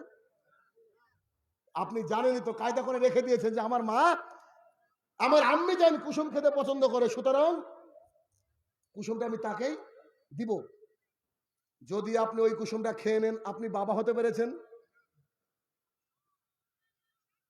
আল্লাহ রাসূল সাল্লাল্লাহু আলাইহি ওয়াসাল্লাম বলছে পাপ দুই শ্রেণীর। এক, আল্লাহর সাথে জড়িত পাপ। নামাজ এক ওয়াক্ত কাজা করে ফেলেছেন, আল্লাহকে ডাকেন, আল্লাহ ক্ষমা করে দাও, আল্লাহ ক্ষমা করে দেবে। আল্লাহকে বলছেন, আল্লাহ গো আমি আকাশ পর্যন্ত পাপ করেছি, তুমি কি আমাকে ক্ষমা করবা? আল্লাহ বলছে তুমি যত বড় পাপ করেছো আমি অত বড় ক্ষমা নিয়ে তোমার দরবারে রেডি। একটা টোটোওয়ালাকে এক চড় মেরেছেন, কাবার গিলাপ ধরে সারা জীবন কাঁদলে এ পাপ ক্ষমা হবে না, টোটোওয়ালার কাছে ক্ষমা চাইতে হবে। জি, কোথা থেকে কোথা চলে যাচ্ছি, তাই না? জি না, আপনাকে বোঝানোর জন্য বলছি। এবার আসেন, ওই যে ডিমটা আপনার বউ চুরি করে খাচ্ছে, ওটা কোনো এক কলিজার টুকরার ডিম, ছোট্ট বাচ্চার ডিম। ওই ডিমটাকে আপনি ছাড়তে পারেননি, ওই ডিমটা আপনি খাচ্ছেন, বলেন আপনি জান্নাতে যাবেন? আপনি যদি জান্নাতে যান তো ইসলাম ধর্ম মিথ্যা। মানুষের সাথে জড়িত পাপ কখনো ক্ষমা হয় না। এই জন্য তো যারা পঞ্চায়েত প্রধান, মেম্বার, এমএলএ, এমপি বা দেশের কর্ণধার, এরা বেশিরভাগই জাহান্নামে যাবে, আপনি কিয়ামতের মাঠে দেখে নিয়েন। রাসূল সাল্লাল্লাহু আলাইহি ওয়াসাল্লাম বলছেন, কিয়ামতের মাঠে মানুষের কাঁধ হবে বিশাল বড় বড়, যারা জাহান্নামে যাবে তাদের সাইজ হবে বিশাল। মুহাম্মদ সাল্লাল্লাহু আলাইহি ওয়াসাল্লাম এই কথা বলতে গিয়ে বললেন, যারা জাহান্নামের মধ্যে প্রবেশ করবে তাদের এই নিতম্ব, বাংলা যাকে পাছা বলি, এই পাছার সাইজ হবে 450 কিলোমিটার। মক্কা থেকে মদিনার দূরত্ব। মুহাম্মদ সাল্লাল্লাহু আলাইহি ওয়াসাল্লাম বলেছেন, আমি বললাম 450 কিলোমিটার, আমার যাতায়াত আছে তাই বললাম। 450 কিলোমিটার আপনার এই চেয়ার লাগবে বসার জন্য। এই কাঁধ থেকে এই কাঁধের দূরত্ব হবে 3 দিনের ঘোড়ায় চলা পথ। চামড়া হবে 42 গজ, উরুরান হবে বাইজা পাহাড়ের সমান, কোন কোন বর্ণনা এসেছে দাঁত হবে উহুদ পাহাড়ের সমান। হাদিসটা পড়ার পরে ভাবছি, আল্লাহ গো, তোমার তো একবারে কঠিন টেকনোলজি রয়েছে তোমার কাছে, তো এত বড় করার কি দরকার মানুষকে শাস্তি দেওয়ার জন্য? তখন ভাবলাম, ওহো, গ্রামের মেম্বার, পঞ্চায়েত প্রধান, এরা তো অনেক চাল, অনেক ডাল, অনেক গম, অনেক গাছ, কেউ কেউ ঘর পর্যন্ত চুরি করেছে। চুরি করেনি? খালি ঘর চুরি করে নাকি? নির্মল ভারত অভিযান আর দেখেন না,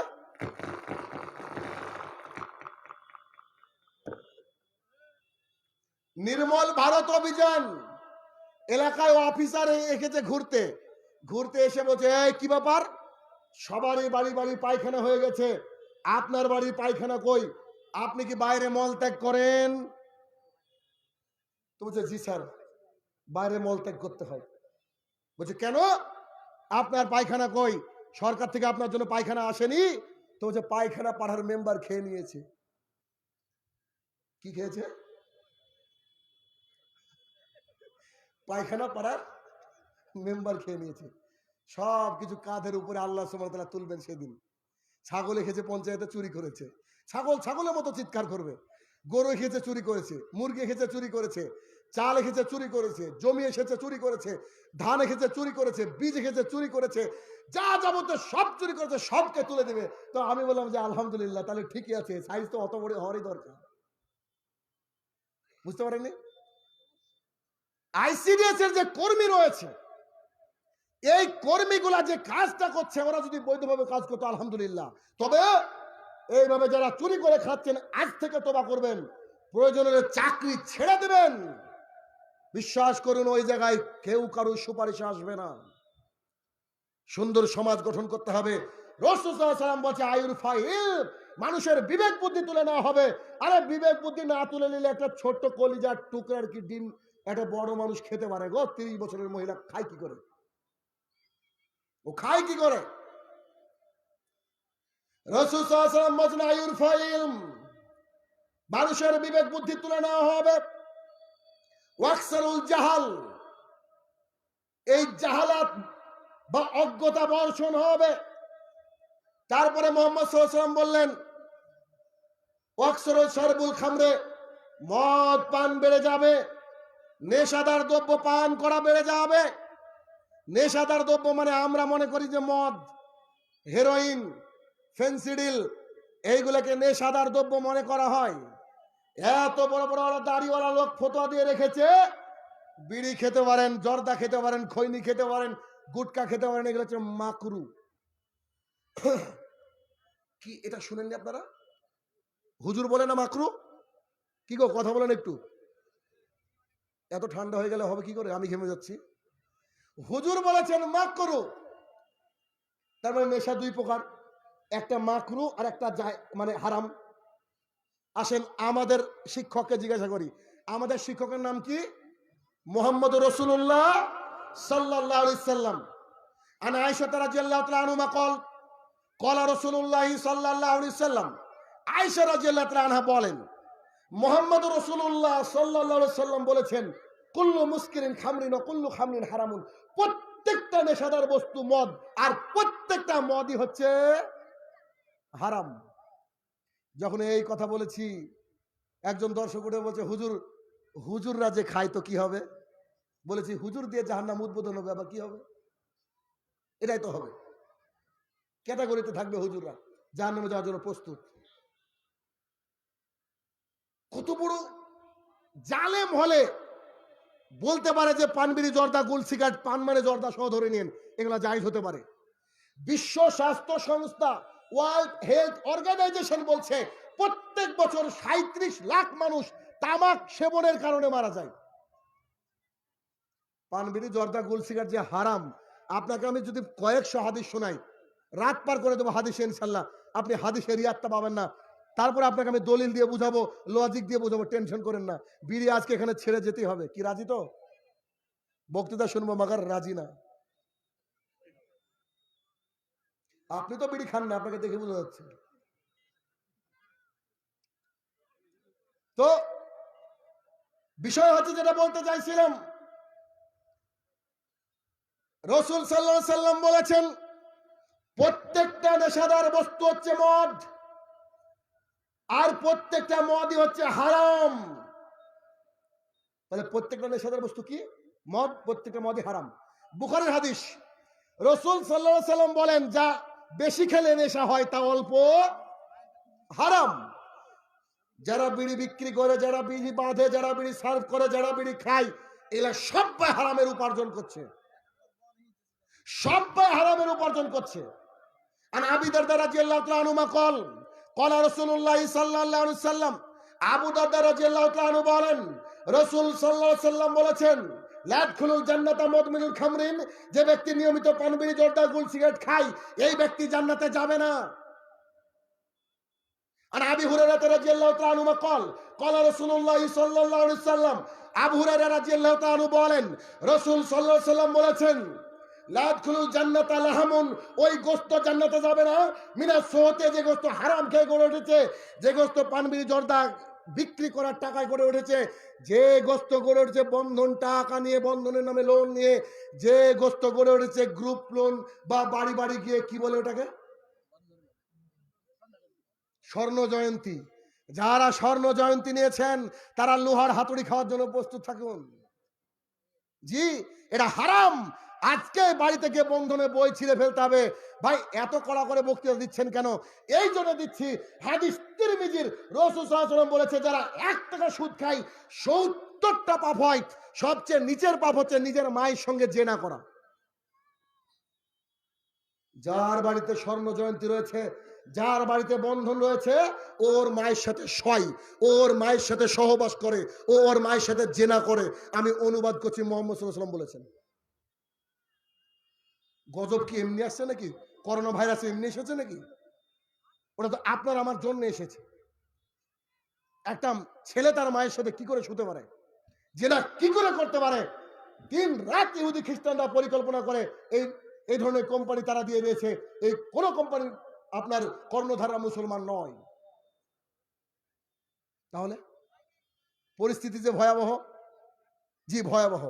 আর আবু হুরায়রা রাদিয়াল্লাহু তাআলা আনহু قال قال رسول الله সাল্লাল্লাহু আলাইহি ওয়াসাল্লাম, আবু হুরায়রা রাদিয়াল্লাহু তাআলা আনহু বলেন, রাসূল সাল্লাল্লাহু আলাইহি ওয়াসাল্লাম বলেছেন, লা ইয়াদখুলুল জান্নাতা জাসাদা, ওই দেহ জান্নাতে যাবে না, গুজিয়া বিল হারাম, যে দেহ হারাম খেয়ে গড়ে উঠেছে, যে দেহ পান, বিড়ি, জর্দা, গুল, সিগারেট খায়, ওই দেহ জান্নাতে যাবে না। মুহাম্মদ সাল্লাল্লাহু আলাইহি ওয়াসাল্লাম বলছেন,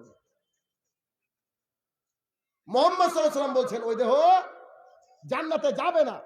এবার আপনার আমার প্রশ্ন থাকতে পারে, প্রশ্নটা কি? ভাই, বিড়ি কি কোথাও লেখা আছে? আছে না ভাই? বিড়ি কি কোথাও লেখা আছে? ভাই, জর্দা যে হারাম বলেন, জর্দা কি কোথাও লেখা আছে? তখন আপনার কাছে আমার প্রশ্ন, হিরোইন কি হারাম? জি, হিরোইন হারাম। কোথায় লেখা আছে? কিতাবে, তার পরের পৃষ্ঠায় এটা লেখা আছে। একটু খোঁজ নিন তো, একটু খোঁজ নিয়ে আপনি দেখবেন। আচ্ছা, দলিল তো কিছু হলো। সূরা মাইদা 16 নম্বর 5 আয়াত নম্বর 90 আল্লাহ বলেছেন, ইয়া আইয়ুহাল্লাযীনা আমানু ইন্নামাল খামরু ওয়াল মাইসিরু ওয়াল আনসাবু ওয়াল আজলামু রিজসুম মিন আমালি শাইতান ফাজতানিবুহু লাআল্লাকুম তুফলিহুন। আল্লাহ সুবহানাহু ওয়া তাআলা জাতিকে বললেন যে তোমরা একটা রিজসুম, এটা হচ্ছে নাপাক, এটা হচ্ছে পায়খানা, এর থেকে তোমরা দূরে থাকো। কাঁচা পেঁয়াজ আর কাঁচা রসুন খেতে নিষেধ করেছে, হালাল জিনিস, আর আপনি বিড়ি খেয়ে জর্দা খেয়ে দাঁড়িয়েছেন। লোকটা যে অজ্ঞান হয়ে যাওয়ার উপক্রম, আপনি দাঁড়ালেন মানে আপনার লজ্জা নেই, তাই দাঁড়িয়েছেন। রাসূল সাল্লাল্লাহু আলাইহি ওয়াসাল্লাম বলেছেন, যে ব্যক্তি নিয়মিত তামাক সেবন করবে ওই ব্যক্তি মূর্তি পূজকের নাই। ওই ব্যক্তি মূর্তি পূজক। নরেন্দ্র মোদীও যাও ও তাই। যে ব্যক্তি নিয়মিত পান বিড়ি জর্দা গুল সিগারেট খাবে ও মূর্তি পূজকের নাই, ও মূর্তি পূজকের নাই। আসুন এবার আপনাকে দলিল দিই যে ভাইজান এই যে বললেন যুক্তি দিয়ে বুঝাবেন, বললেন যুক্তি দিয়ে বুঝান, যে আপনাকে একটু যুক্তি দিয়ে বুঝাই। আপনার গ্রামের একটা জেনারেল মিটিং ডাকলেন, তো যে লোকটাকে ডেকেছেন এলাকার গণ্যমান্য ব্যক্তি, ওই লোকটা তেমন করে নামাজ পড়ে না, ও শুকুর আলী আর ইদু মিয়া, মানে খালি শুক্রবারে যায় আর ঈদের দিনে যায়, মানে নাম হচ্ছে শুকুর আলী আর কি ইদু মিয়া। তো কোন এক শুকুর আলীকে ডেকেছেন, ও নামাজের ধার ধারে না, এলাকায় নাম ডাক আছে, তাই একদিন নামাজ পড়তে যায় ফেরেশতার মতো সেজে। ওই লোককে মিটিং এ ডেকেছেন, এবার একটা নেভি কার্ড সিগারেট বের করেছেন, সিগারেট বের করে বলছে যে ভাই সিগারেটটা খান তো, কিয়ামত চলে আসবে, ও কি মসজিদে সিগারেট ধরাবে? কথা বুঝছেন না? মা মসজিদে সিগারেট ধরাবে, ও নিজেও বুঝে এটা হারাম জিনিস, এটা মসজিদে খাওয়া ঠিক না। ওই লোককে যদি আপনি সিগারেট না খালি বিড়ি দেন, তো ওই বিড়িটা খাবে কোথায়? পায়খানায়। আর পায়খানা হচ্ছে শয়তানের ঘর, ঢুকার সময় শয়তান থেকে পানা চাইতে হয়। তো পায়খানায় বসে কোনো জিনিস খাই, পৃথিবীর কোন জীব আছে কিনা আমার জানা নেই, তবে মানুষ বিড়ি খায় এটা জানা আছে আমার। পায়খানা করছে আর বসে জর্দা চিবাচ্ছে আর গুটকা খনি খাচ্ছে আর বিড়ি খাচ্ছে। পৃথিবীতে মনে হয় শুয়োরও করে না এরকম। শুয়োর করে না মানে আমরা শুয়োরের চেয়ে নিস। আল্লাহ বলছেন বালহুম আদাল, এরা আছে পশুর চেয়ে নিস, আমরা শুয়োরের চেয়ে নিস যারা এই কাজ করি। আচ্ছা, এবার আবু হুরায়রা রাদিয়াল্লাহু তাআলা আনহু বলেন, রাসূল সাল্লাল্লাহু আলাইহি সাল্লাম বলেছেন, কোন ব্যক্তি বিড়ি পান করলো, খুব ভালো করে শুনতে হবে, এই অবস্থায় পান করা অবস্থায় মরে গেলে জাহান্নাম। জি, জেনা করা অবস্থায় রানী মরে গেলে জাহান্নাম, নেশা করা অবস্থায় মরে গেলে জাহান্নাম। এই ব্যক্তির এখন থেকে 40 দিন নামাজ কবুল হবে না, যদি মক্কাতে নামাজ পড়ে তাও কবুল হবে না। এবার এ বলছে, হে আমার প্রতিপালক, শাইনুর ভাইয়ের কাছ থেকে বক্তৃতা শুনলাম, এটা যে এত পাপ আমার জানা ছিল না। আল্লাহ গো, মাহফিলে বসে বলছি আজকে থেকে আর বিড়ি খাবো না। এ দেখো বিড়ি সিগারেটকে ফেলে দিলাম, এবার ফেলে দিল, কিছুদিন পর আবার পান করলো, এখন মারা গেলে জাহান্নাম। এখন থেকে 40 দিন নামাজ কবুল হবে না। এবার আল্লাহকে বলছে, হে আমার প্রতিপালক, আবার ভুল করে ফেলেছি, আই এম এক্সট্রিমলি সরি, আমাকে তুমি ক্ষমা করে দাও, আস্তাগফিরুল্লাহ ওয়া আতুবু ইলাইহি। এরপরে কিছুদিন পর আবার খেলো, এখন মারা গেলে জাহান্নাম। এখন থেকে 40 দিন ইবাদত কবুল হবে না।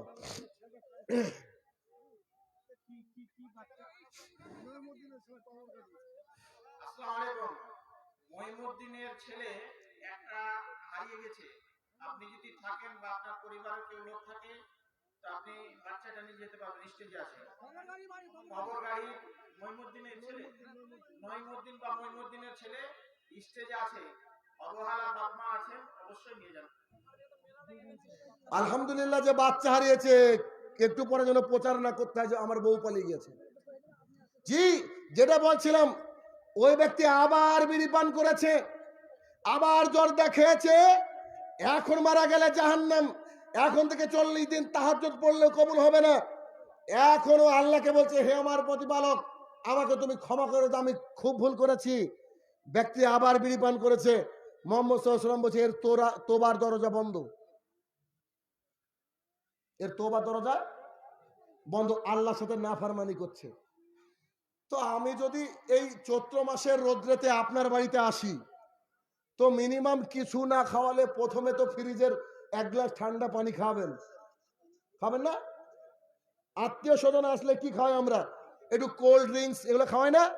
জি, যদি তাই খাওয়াই তো যারা এভাবে বক্তৃতা শোনার পরেও পকেট থেকে বিড়ি ভাঙেনি এখনো, এভাবে কন্টিনিউ হাদিসের উপরে আমল করে, মানে আমল করা মানে বিড়ি তোবা করে আবার খায়, তোবা করে আবার খায়, তোবা করে আবার খায়, এই ব্যক্তির জন্য রাসূল সাল্লাল্লাহু আলাইহি ওয়াসাল্লাম বলছে আল্লাহ সুবহানাহু ওয়া তাআলা তার জন্য একটা খাবার প্রস্তুত করে রেখেছেন, যে খাবারের নাম হচ্ছে রাদাগাতুল খাবাল, তিনাতুল খাবাল, দিনাতুল খাবাল। ভালো খাবারের নাম অনেক হয়, এই খাবারটা, এই ওয়েলকাম ড্রিঙ্কটা আপনার জন্য প্রস্তুত রাখা হয়েছে। যারা এই বক্তৃতা শোনার পরও পান বিড়ি জর্দা গুল সিগারেটকে কন্টিনিউ করবেন। আচ্ছা, এই খাবারটা কি দিয়ে তৈরি, কি বলবো বলি? ফোড়া বুঝেন কি? ফোড়া কি বলে আপনাদের এলাকায়? এই যে বিশাল সাইজের এরকম সাইজের ফোড়া হয়। ডাক্তার সাহেব আপনার সাথে গল্প করতে করতে এই একখান চাপ দিয়েছে, আর ওখান থেকে দুধে আলতা কালারের যে টেস্টি খাবারটা বেরিয়ে আসলো, ওই টেস্টি সুস্বাদু ডেলিসিয়াস মেটেরিয়াল, ওইটা জাহান্নামীদের পুজ, জাহান্নামীদের রক্ত, জাহান্নামীদের ঘাম একসাথে মিশ্রিত করে একটা জুস বানানো হবে, যে জুসের নাম হচ্ছে রাদাগাতুল খাবাল। এটা ওই বিড়িখোর, জর্দাখোর, গুলখোর, খৈনিখোর, মদখোরকে পান করানো হবে, যে এভাবে তোবা করে আবার খায়, তোবা করে আবার খায়। আপনি যদি মনে করেন আপনি মানুষ, আল্লাহ যদি আপনার কোনো মেমোরি কম না দেয়, এরপরেও কি কালকে বিড়ি ধরাতে পারবেন? কি এরপরও কি কালকে বিড়ি ধরাতে পারা যাবে? ইনশাল্লাহ নাকি? আপনি যতই বলেন আমরা ধরবো, আপনার বাপের কি, আমার কোনো সমস্যা নাই। তবে কিয়ামতের মাঠে বলতে পারবো, জি আল্লাহ এদেরকে আমি মানা করেছিলাম, এটাই দায়িত্ব, এই জন্য 350 কিলোমিটার থেকে ছুটে এসেছি আপনার কাছে। অতএব এই নেশাদার দ্রব্য থেকে দূরে থাকতে হবে। কেন? আল্লাহ সুবহানাহু ওয়া তাআলা বলছে, ইয়া আইয়ুহান নাস কুলু মিম্মা ফিল আরদি হালালান তাইয়্যিবা ওয়া লা তাত্তাবিউ খুতুওয়াতিশ শায়তান। হে মানব জাতি, শুনে রাখো, এই আল্লাহর জমিনে তোমাদের জন্য রুজির ব্যবস্থা করা হয়েছে, এখান থেকে হালাল হালাল বেছে বেছে খাও। আবু হুরায়রা রাদিয়াল্লাহু তাআলা আনহু বলেন, রাসূল সাল্লাল্লাহু আলাইহি সাল্লাম বলেছেন, ইন্নাল্লাহা তাইয়্যিবুন লা আকবালু ইল্লা তাইয়্যিবা। আল্লাহ পবিত্র, পবিত্র জিনিসটা আল্লাহ গ্রহণ করেন না। আল্লাহর কসম করে আপনাকে বলে যাচ্ছে, আপনি শুধরে যান। বন্ধন যার বাড়িতে রয়েছে, আর আপনার গ্রুপ লোন যার বাড়িতে রয়েছে, যার বাড়িতে বিড়ির ব্যবসা রয়েছে, যার বাড়ির দোকানে খৈনি গুটকার ব্যবসা রয়েছে, এগুলোকে পাক দিয়ে ফেলে দেবেন বাড়ি থেকে, ইনশাল্লাহ আল্লাহ বরকত দেবেই দেবে। তবে আপনার ইমানের জজবা আল্লাহ আপনাকে পরীক্ষা করতে চাইছে, আল্লাহ আপনাকে পরীক্ষা করতে চাইছে। আমি আশাবাদী, ইতিপূর্বে প্র্যাকটিক্যাল অভিজ্ঞতা পেয়েছি। আমার একটা খুতবায় শত শত মানুষ পরিবর্তন হয়েছে, যাদের মুখে দাড়ি ছিল না দাড়ি রেখেছে, যারা বিড়ির ব্যবসা করতো, বড় বড় ব্যবসায়িক, কোটি টাকার টার্নওভার হয় যাদের এক সপ্তাহে, তারা বিড়ির ব্যবসাকে লাথি মেরে ফেলে দিয়ে এখন চানাচুরের বিজনেস করার জন্য প্রস্তুত, অন্যান্য বিজনেস করছে। আল্লাহর হস্তে আপনাদেরকে আমি অনুরোধ করব, এতগুলো হাদিস শোনানোর পরে আপনি আল্লাহর হস্তে আল্লাহর কাছে অপমানিত, লাঞ্ছিত হবেন না কিয়ামতের মাঠে। এই জিনিসকে ত্যাগ করতে হবে। এরপরে রাসূল সাল্লাল্লাহু আলাইহি সাল্লাম বললেন, ওয়াকসুরুজ জিনা, চারিদিকে জেনা বেড়ে যাবে। রাস্তায় আস্তে আস্তে দেখলাম কিছু মহিলা সুন্দর করে সেজেছে। আয়েশা রাদিয়াল্লাহু তাআলা আনহা বলেন, আমি তখন ছোট একটা বাচ্চা, দোলনায় খেলছিলাম, এমত অবস্থায় আমাকে ডাক দেওয়া হলো। ডাক দেওয়ার পরে আমাকে সুন্দর করে সাজিয়ে দেওয়া হলো, ভালো কাপড় পরিয়ে দেওয়া হলো। কেন? আজকে আমার বাসর রাত। তাই আয়েশা রাদিয়াল্লাহু তাআলা বলছেন, আজকে যারা সেজেছে তাদের কি বাসর রাত নাকি? জি বলেন, আজকে যারা রাস্তায় সেজে গেছে ওর কি বাসর রাত? ও সাজলো মানে কষ্ট হচ্ছে? ও সাজলো কেন? ও কাকে দেখাতে চাইছে? ও দেখাতে চাইছে কাকে? ওকে আপাত মস্তক থেকে আসতে হবে, জাতির সামনে আসতেই হবে। আল্লাহ সুবহানাহু ওয়া তাআলা কোরআনুল কারীমের মধ্যে বলছেন, ওয়াকারনা ফি বুয়ুতিকুন্না, হে নারীরা শোনো, তোমরা বাড়ির মধ্যে থাকবে। ওয়ালা তাবাররাজনা তাবাররুজাল জাহিলিয়াতিল উলা, খবরদার জাহিলিয়াতের যুগের মতো জাতির সামনে এভাবে প্রকাশ্যে বুক পিট দেখে চলবে না। আপনার মেয়েকে আপনি জামা কিনে দিয়েছেন 6,000 টাকা দিয়ে, তাতে উড়না নাই, আর আপনার মেয়ে উড়নাবিহীন জামা নিয়ে ঘুরছে, আবার খোপায় বেঁধেছে রজনীগন্ধা ফুল। কাপুরুষের বাচ্চা কাপুরুষ ও যায় কি করে? আপনি যদি লজ্জাহীন মানুষ না হন, আপনার যদি লজ্জার 5 মিনিট না থাকে, আগামীকাল এই হাটে গিয়ে, করণদিঘির হাটে গিয়ে 600 টাকা দিয়ে একটা বোরকা কিনে দিবেন। আপনি মডার্ন মানে? আপনি নিজেকে মডার্ন মনে করেন, তাই না? Highly educated. আমার মেয়ে ইংরেজি নিয়ে পড়াশোনা করছে।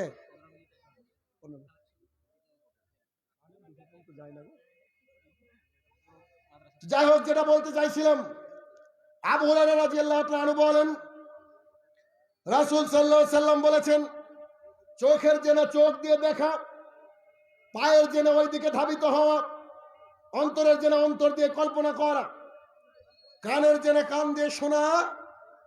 জরুরি ভিত্তিতে আপনার স্ত্রীকে, আপনার মেয়েকে কালকে ঢাকবেন। ইবনে মাসউদ রাদিয়াল্লাহু তাআলা আনহু ক্বালা রাসূলুল্লাহ সাল্লাল্লাহু আলাইহি সাল্লাম, ইবনে মাসউদ রাদিয়াল্লাহু তাআলা আনহু বলেন, রাসূল সাল্লাল্লাহু আলাইহি সাল্লাম বলেছেন, সালাসাতুন কাদ হারাম আলাইহিম মিন জান্নাহ, 3 শ্রেণীর মানুষের জন্য জান্নাত হারাম।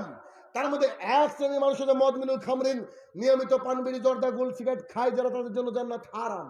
2 রাজুলাতাম মিন নিসাই, যেসব মহিলারা পুরুষের বেশ ধারণ করে চলে, যেসব মহিলারা জিন্সের প্যান্ট পরে, যেসব মহিলারা চুল কেটে ছোট করে, যেসব মহিলা পুরুষের জুতা স্যান্ডেল পায়ে দেয়, এই মহিলারা জান্নাতে যাবে না, তাদের জন্য জান্নাতকে হারাম করা হয়েছে। 3 আর দায়ুস, দায়ুস জান্নাতে যাবে না। সাহাবীরা বুঝতে পারলেন না দায়ুস কি জিনিস। তখন মুহাম্মদ সাল্লাল্লাহু আলাইহি ওয়াসাল্লাম বললেন, আর দায়ুস আল্লাহ যিকরু ফি আল খাবাস, যার বাড়িতে বেহাপনার সুযোগ রয়েছে, যার বাড়িতে দিন রাত টিভি সিরিয়াল চলে, যার বাড়িতে দিন রাত টিভি সিরিয়াল চলে, যার বাড়ির মহিলারা বেপর্দা, যার বাড়ির মহিলারা রাস্তায় ট্যাপে গোসল করে, যার বাড়ির মহিলারা আজকে উলঙ্গ হয়ে এসেছে, ও যদি তাহাজ্জুদ পড়ে, তার জন্য জান্নাত হারাম। আল্লাহ রাসূল সাল্লাল্লাহু আলাইহি ওয়াসাল্লাম বলেছেন দায়ুস জান্নাতে যাবে না। রাসূল সাল্লাল্লাহু আলাইহি ওয়াসাল্লাম বলেছেন কুল্লুকুম রাইন, প্রত্যেকে রাখাল, আর প্রত্যেক রাখালের একটা, যারা তার আন্ডারে রয়েছে তার জন্য আল্লাহর কাছে জবাবদিহি করতে হবে। একটা মহিলা যদি খালি চুল খুলে বাইরে যায়, পিঠ পেট বুক তো বাদই থাকলো, একটা মহিলা যদি খালি চুল খুলে বাইরে যায়, 5 শ্রেণীর মানুষ জাহান্নামে যাওয়ার জন্য রেডি। 5 শ্রেণীর মানুষ বিপদে পড়ে যায়। এক মহিলা নিজে বিপদে পড়ে। মহিলা কি খুলে গিয়েছে? খালি চুল, সব ঢেকেছে, তারপরে খালি চুল খুলে গিয়েছে। এক মহিলা নিজে। 2 যারা তার দিকে অপলক নয়নে তাকিয়ে থাকে। 3 ওর বাবা। 4 ওর বড় ভাই। 5 ওর কুলাঙ্গার স্বামী। এরা সবাই বিপদে। ও মহিলা যায় কি করে রাস্তা দিয়ে? ও গেল কেন? ওকে আগামী দিনে বুরখাই ঢাকতে হবে, নইলে আপনিও বিপদে পড়ে যাবেন কিয়ামতের মাঠে। ওই মেয়ে আপনার কলিজার টুকরা ছিল, সেদিন বিপক্ষে সাক্ষী দেবে। সেদিন বলবে, আব্বা তুমি আমাকে বলেছিলে কলেজে না গেলে মারবো, তুমি আমাকে বলেছিলে টিউশনিতে না গেলে মারবো, দেরি করে ঘুম থেকে উঠলে পিটানি হবে, কিন্তু তুমি একবারও বলোনি যে বোরখা না পড়লে তোমার বিপদ আছে, একবারও বলোনি। আপনার ওই যে বউটা আপনার ছোট ভাইয়ের সাথে দিন রাত গল্প করে। মুহাম্মদ সাল্লাল্লাহু আলাইহি ওয়াসাল্লাম বলছেন, মুহাম্মদ সাল্লাল্লাহু আলাইহি ওয়াসাল্লামকে একজন ব্যক্তি এসে বলছেন যে আমার ভাই সম্পর্কে কি বলছেন, আমার বউর সাথে কি গল্প করতে পারবে? মুহাম্মদ সাল্লাল্লাহু আলাইহি ওয়াসাল্লাম বলছে হুয়া ফি মাউত, ও হচ্ছে মৃত্যু। ও কি? ও মৃত্যু। এই জন্য একান্নবর্তী পরিবারের চিন্তা করেন না, বাড়ি বিয়ে দেওয়ার সময় ছেলেকে আলাদা বাড়ি করে দিতে হবে। তাহলে এইখানে জরুরি কথা এটা যে আপনার মেয়ে রাস্তায় যাবে কেন? ও কি কাপুরুষের বাচ্চা? আর ও কি এতিম? ওর উন্না নাই বুকে? ও রাস্তা দিয়ে হাঁটবে কেন? জরুরি ভিত্তিতে আগামী কালকে গিয়ে আপনি আপনার মেয়েকে বুরখা কিনে দেবেন। কি রাজি আছেন তো? জরুরি ভিত্তিতে আপনাকে বুরখা কিনে দিতে হবে। সময়ের স্বল্পতার কারণে এদিকে যেতে পারলাম না, অনেক বক্তৃতা ছিল, অনেক কথা ছিল। তবে আপনাকে এটা জরুরি জানাই যে আজকে আমরা ইহুদি খ্রিস্টানরা যারা ইহুদি খ্রিস্টান তারা অনেক উপরে পৌঁছে গেছে, অনেক উপরে তারা পৌঁছে গেছে যারা ইহুদি খ্রিস্টান। কিন্তু দুঃখের বিষয় আমরা মুসলমানরা পৌঁছাতে পারিনি। কেন?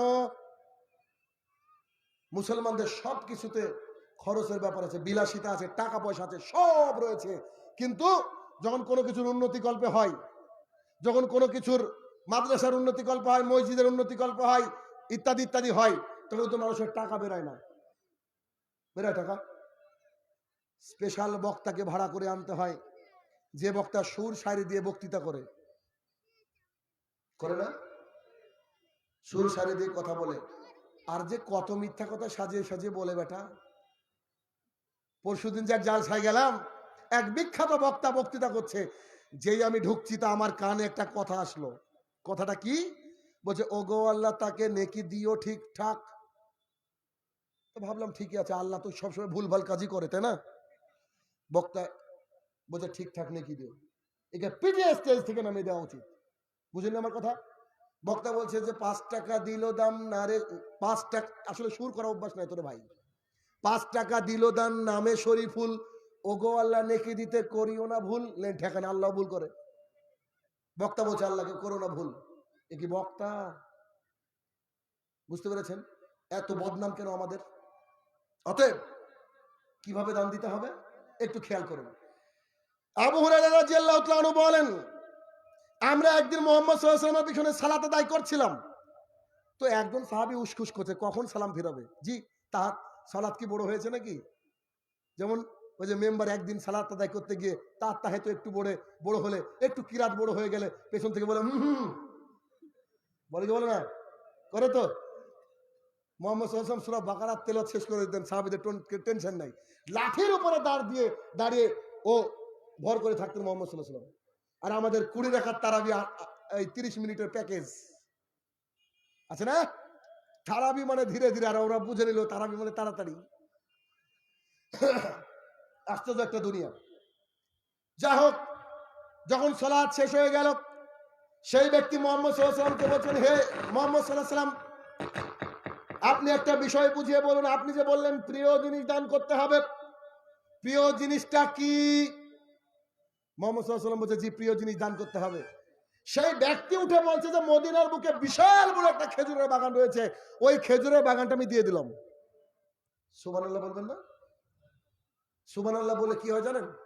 যত ফাঁকা জায়গা আছে সব নাকি আল্লাহ পরিপূর্ণ করে দেয়। ফ্রিতে এটা বলা জানি না আমরা। তো তিনি 600 খানা খেজুরের বাগান দিয়ে দিয়েছিলেন। তার স্ত্রী খেজুরের বাগানে বসে আছেন, ছেলেরা বসে আছেন, রেস্ট করছেন। খুব উত্তপ্ত আরব তো গিয়ে তার স্ত্রীকে ডেকে বলছে, ওগো শুনছো, এই বাগান এখন আর আমাদের নাই, বেরিয়ে এসো। যদি ওখানে আপনার বা আমার স্ত্রী হতো কি বলতো, তুই বাড়ির চল, তোর ব্যবস্থা করছি। কোথায় কি করলি? বাগান আমার নেই মানে? তোর ভাগ্য আজকে খারাপ আছে। বলতো কি বলতো না? বলছে কি ব্যাপার, কি ঘটনা? বলছে আমি জান্নাতের বিনিময়ে এই সবচেয়ে বড় বাগানটাকে দিয়ে দিয়েছি। সবচেয়ে বড় বাগানের মালিক মানে আজকের জিও কোম্পানির মালিকের চেয়েও কোটিপতি, মাল্টি মিলিয়নারি ওই জামানার। তিনি সমস্ত সম্পদ দিয়ে দিয়েছেন জান্নাতের বিনিময়ে। তার স্ত্রী তাকে কথা বলছে, দেখেন, বলছে বাপরে বাপ, আমার স্বামী যে এত বুদ্ধিমান আমি তো জানতাম না, দেখছি দেখ ভালো বুদ্ধি হয়েছে। এটা সাহাবীদের অবস্থা ছিল। খন্দকের যুদ্ধের প্রস্তুতি চলছে। মুহাম্মদ সাল্লাল্লাহু আলাইহি ওয়াসাল্লাম বললেন, যা আমাদের বহু কিছু প্রয়োজন, তোমরা দাও আমাদেরকে। এটা উন্নত গল্প চলছে নাকি কোনো কিসের মাদ্রাসা? আচ্ছা, যখন হ্যান্ডবিল তো আপনারা করেননি আর আমার কাছে পৌঁছায়নি, আমি আর জানিও না। তো আমি হাদিস বলবো, আমার কিন্তু ওই অভ্যাস নাই টাকা চাওয়া। হাদিস বলবো, হাদিসের উপরে আমল করা মুসলমানদের জন্য জরুরি। ক্ষমতা থাকলে এটা ফরজ, আর যে কথা বলবো এটা আপনাদের জন্য ফরজ, এটা ক্ষমতা সবারই আছে। তো রাসূল সাল্লাল্লাহু আলাইহি ওয়াসাল্লাম সাহাবীদেরকে বললেন, ও সাহাবীরা, খন্দকের যুদ্ধের জন্য প্রচুর অর্থ লাগবে, তোমরা সাহায্য করো। উমর রাদিয়াল্লাহু তাআলা দাঁড়িয়ে মিসকি মিসকি হাসছেন আর বলছেন, আবু বকর, খুব দান করেছো বেটা, তুমি খুব দান করেছো, ইবাদত আমার চেয়ে বেশি করো, তোমাকে ইবাদতে কোনোদিন টপকাতে পারিনি, আজকে দেখি তুমি কত দান করো। কম্পিটিশনটা কিসে? দানে। আর আমাদের কম্পিটিশনটা কিসে? ওর মেয়ে যদি বারমুন্ডা পরে, আমার মেয়েকে জাঙ্গিয়া পরাবো, দেখ কম্পিটিশন কাকে বলে। এটা যে বর্তমানে কম্পিটিশন। ও 3 তালা দিয়েছে, আমি 7 তালা দিব, কারণ কবরে তো 7 তালা আটবে, তাই না, বাড়িঘর। তো আবু বকর যে দান করতে করতে শেষ হয়ে গেছেন, জান্নাত যে কিনে নিয়েছেন, উমরও কিনে নিয়েছেন। উমর যদি 1 টাকা দান না করে তাও জান্নাতি, কিন্তু ভাবছে আজকে আবু বকরকে টপ খাবো, দেখি তো। উমর রাদিয়াল্লাহু তাআলা আনহু আসলেন, এসে বলছেন, হে মুহাম্মদ সাল্লাল্লাহু আলাইহি ওয়াসাল্লাম, আমার যত সম্পদ রয়েছে তার অর্ধেক সম্পদ আজকে আমি আপনাকে দিয়ে দিলাম। সুবহানাল্লাহ না বলে ইন্না লিল্লাহ বলেন, অন্তত খারাপ কাজ করলো তো, তাই না? বলছে আমি আমার সম্পদকে 2 ভাগ করে অর্ধেক সম্পদ আপনাকে দিয়ে দিলাম। অর্ধেক সম্পদ কি করলেন? দিয়ে দিলেন। উসমান রাদিয়াল্লাহু তাআলা আনহু এসে বলছেন যে আমি আর কি দিব, হাতের অবস্থা খারাপ। না, এটুকু বলেন, আমি মজা করে বললাম, আমি আর কি দেব, তো আপনার যা সৈনিক রয়েছে ওদের অর্ধেককে আমি 3 মাস খাবার দিব, আর অর্ধেককে একটা করে উট অথবা ঘোড়া দিব। বিহাই যদি 1 মাসে 3 বার আসে, তো ওকে বাড়িতে না আসার জন্য ইয়ার কি করে বলবে, শালা আর রাস্তা পাও না, ইয়ার কি করে বলে বিহাই তো এরকম গাছগুলো চলে, তো বিহাই এসে চলে না, মানে ওকে আসতে মন থেকে নিষেধ করছে যে 1 মাসে 3 বার আসিস, মানে কতবার দই আনতে হবে আমাকে। উসমান রাদিয়াল্লাহু তাআলা বলছে আপনার যা সৈনিক আছে একটা করে উট অথবা ঘোড়া দেব, আর ক মাস খাওয়াবে বলেন? 3 মাস। সৈনিক ছিল মাত্র 30,000। 15,000 লোককে তিনি 3 মাস যাবত খাওয়াবেন 3 বেলা করে। যুদ্ধে যারা লড়বেন তাদের খাবার বেশি লাগবে। জি, উনি খেয়াল করেন যে কত টাকা লাগবে, কি লাগবে। আবু বকর সিদ্দিক রাদিয়াল্লাহু তাআলা এতিমের মতো দাঁড়িয়েছে, কিচ্ছু নাই, নিঃস্ব মানুষ। আবু বকর সিদ্দিক রাদিয়াল্লাহু তাআলা আসলেন, এসে বলছেন আমি আর কি দিব, আপনাকে আর আল্লাহকে বাড়িতে রেখে বাড়িতে যা ছিল সব দিয়ে দিলাম। সুবহানাল্লাহ বিহামদিহি। উমর রাদিয়াল্লাহু তাআলা বলছে হায় রে, আজকেও টপকাতে পারলাম না। কোন বাপের বেটা আছে নাকি যে এত বড় একজন বিখ্যাত মানুষকে টপকায়? বলছে মুহাম্মদ সাল্লাল্লাহু আলাইহি ওয়াসাল্লাম আপনাকে আর আল্লাহকে বাড়িতে রেখে যা ছিল সব আমি দিয়ে দিলাম। এটা হচ্ছে আবু বকর। আপনি 7 বিঘা সম্পত্তি রেখে মারা যাচ্ছেন, তো আপনার মরার 7 থেকে 8 দিন পরে এই সভাপতি সাহেবকে ফোন করে বলবে 3 ভাই 2 বোন কট্টু করে ভাগ পাবো মাওলানা সাহেব। মানে ওর বাপ মরেছে, দোয়া করার টেনশন নাই, কিন্তু আর জমি কতটুকু পাবে এটা নেই টেনশন। বাপ কি এই মারা যাওয়ার সময় বড় ভাইয়ের কাছে ছিল, গোপনে কিছু রেস্টি করে দিয়েছে নাকি? ও টেনশন, আর বাপ মরে গেছে টেনশন নাই। বিশ্বাস করুন আপনি যা রেখে যাচ্ছেন সব আপনার ছেলে মেয়েদের জন্য। বিশ্বাস করুন আপনি যা দিচ্ছেন সব আপনার অ্যাকাউন্টে জমা হচ্ছে। তাই শুভবুদ্ধি সম্পন্ন ব্রেনি বাপ হচ্ছে তারা নিজের জন্য অ্যাকাউন্টে কিছু রাখছে, তার মানে জমি দিবে, তার মানে সম্পদ দিবে, তার মানে টাকা দিবে। এটা নৈতিক দায়িত্ব, এরা মানুষের জন্য নৈতিক দায়িত্ব যে টাকা দিবে। এটা মাদ্রাসার উন্নতি গল্প জালসা, বক্তার বক্তৃতা শুনতে গেলে মানুষকে ডিস্টার্ব না করে আপনি এসে টাকা দিয়ে যাবেন। এখানে এই জায়গাটা আটবে না, এই দুটো টেবিল আটবে না টাকায়, আপনি মুসলমান। তবে আপনি যদি ওই বক্তার জন্য অপেক্ষা করেন, মনিরুল সাহেব 10,000 টাকা দিয়েছে, কহিরুল সাহেব 15,000 টাকা দিয়েছে, ফজলুল সাহেব 1 লক্ষ টাকা দিয়েছে, যখন এই কথা আপনি শুনবেন আর বুকের সিনাটা চওড়া হবে, ভাববেন এই দানের বিনিময়ে জাহান্নাম। বুঝলেন কথা? প্রকাশ্যে দান করতে হবে, তবে প্রকাশ্যে দান করার জন্য ঈমান জরুরি। আবু বকর করেছিলেন। আল্লাহ রাসূল সাল্লাল্লাহু আলাইহি ওয়াসাল্লাম বলছেন ডান হাত দান দিলে বাম হাত যেন না বুঝতে পারে, এটা হচ্ছে উত্তম দান। আপনার নাম শোনার জন্য মাথা খারাপ হয়ে গেল, সবারই জন্য দোয়া করলো বক্তা, আমার জন্য দোয়া কই, এই চিন্তাধারা করবেন না। আপনি নিয়ত করলেই আল্লাহ কবুল করে নেবেন ইনশাআল্লাহ। কিন্তু এটা জরুরি আপনার জন্য জানা। অতএব সময় আমার কাছে নেই, আপনারা দ্রুত আসবেন আর মাদ্রাসার জন্য দান করে যাবেন। কারণ রাসূল সাল্লাল্লাহু আলাইহি ওয়াসাল্লাম বলেছেন সাদকাতু বুরহান, দান হচ্ছে দলিল। দান হচ্ছে এমন একটা জরুরি বিষয় যে আল্লাহ সুবহানাহু ওয়া তাআলার ক্রোধকে মিটিয়ে দিতে পারে দান। অতএব বক্তাদেরকে ডিস্টার্ব না করে, আমার পরবর্তী বক্তাকে ডিস্টার্ব না করে, এইখানে আপনারা মুসলমান, মুসলমানের হাত অনেক বড়, আপনি এত টাকা দিবেন যেন এই টেবিলের উপরে না আটে, কারণ আপনার জন্য জান্নাতে যেতে হবে, আপনাকে জরুরি এটা। বক্তার বক্তৃতা শুনতে গেলে আপনাকে শুধু কোরআন হাদিস শুনতে হবে, বক্তা মাঝখান থেকে বলবে এই টাকা দিল সেই টাকা দিল, এটাকে আমি পছন্দ করি না।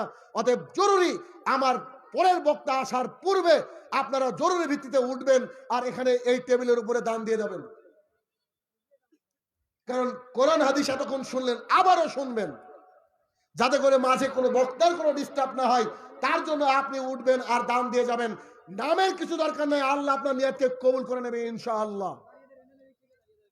অতএব এভাবে আপনারা জরুরি ভিত্তিতে আসবেন, বক্তা বলবে তবে আসবেন। এই দানে আল্লাহর কাছে উপকার হতেও পারে, আবার নাও হতে পারে।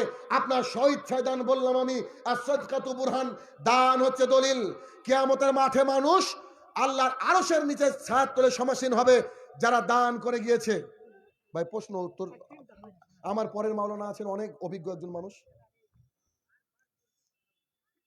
শেষ করে দিন নাকি আমি? যাই হোক, জরুরি ভিত্তিতে আসবেন, কেউ যেন ডিস্টার্ব ফিল না করে। অতএব আপনারা আসবেন, দান দিয়ে চুপচাপ বসে যাবেন বক্তৃতা শোনার জন্য, কারণ আপনাদের অনুদানে মাদ্রাসা চলে। আর আপনারা ভালোভাবে জানেন যে মাদ্রাসায় দান দিতে হয়। এই জলসা করে দান তোলা এটা আমাদের একটা ট্র্যাডিশনে দাঁড়িয়ে গিয়েছে, যার ফলস্বরূপ কিছু বক্তব্য বেরিয়ে গিয়েছে দান তোলার জন্য। এটা খারাপ লাগে। আপনি জানেন যে আপনার দানে মাদ্রাসা চলে, আপনি কেন বসে থাকবেন? আপনি আসবেন আর টাকাতে এখানে পালা পড়িয়ে দেবেন। আরে আমাকে দেওয়ার দরকার নেই, ওই পরে প্রধান বক্তা আছেন, উনি অনেক অভিজ্ঞ আলেম, ওনার সামনে আমি প্রশ্নের উত্তর দেব না। ছাত্র জরুরি ভিত্তিতে তাড়াতাড়ি আসবেন কাইন্ডলি। যারা দান দিচ্ছেন আল্লাহ সুবহানাহু ওয়া তাআলা সবাইকে কবুল করে নিক, আল্লাহুম্মা আমিন। আল্লাহুম্মা সাল্লি আলা আলা ওয়া বারিক আলাইহি। তাড়াতাড়ি আসবেন কাইন্ডলি।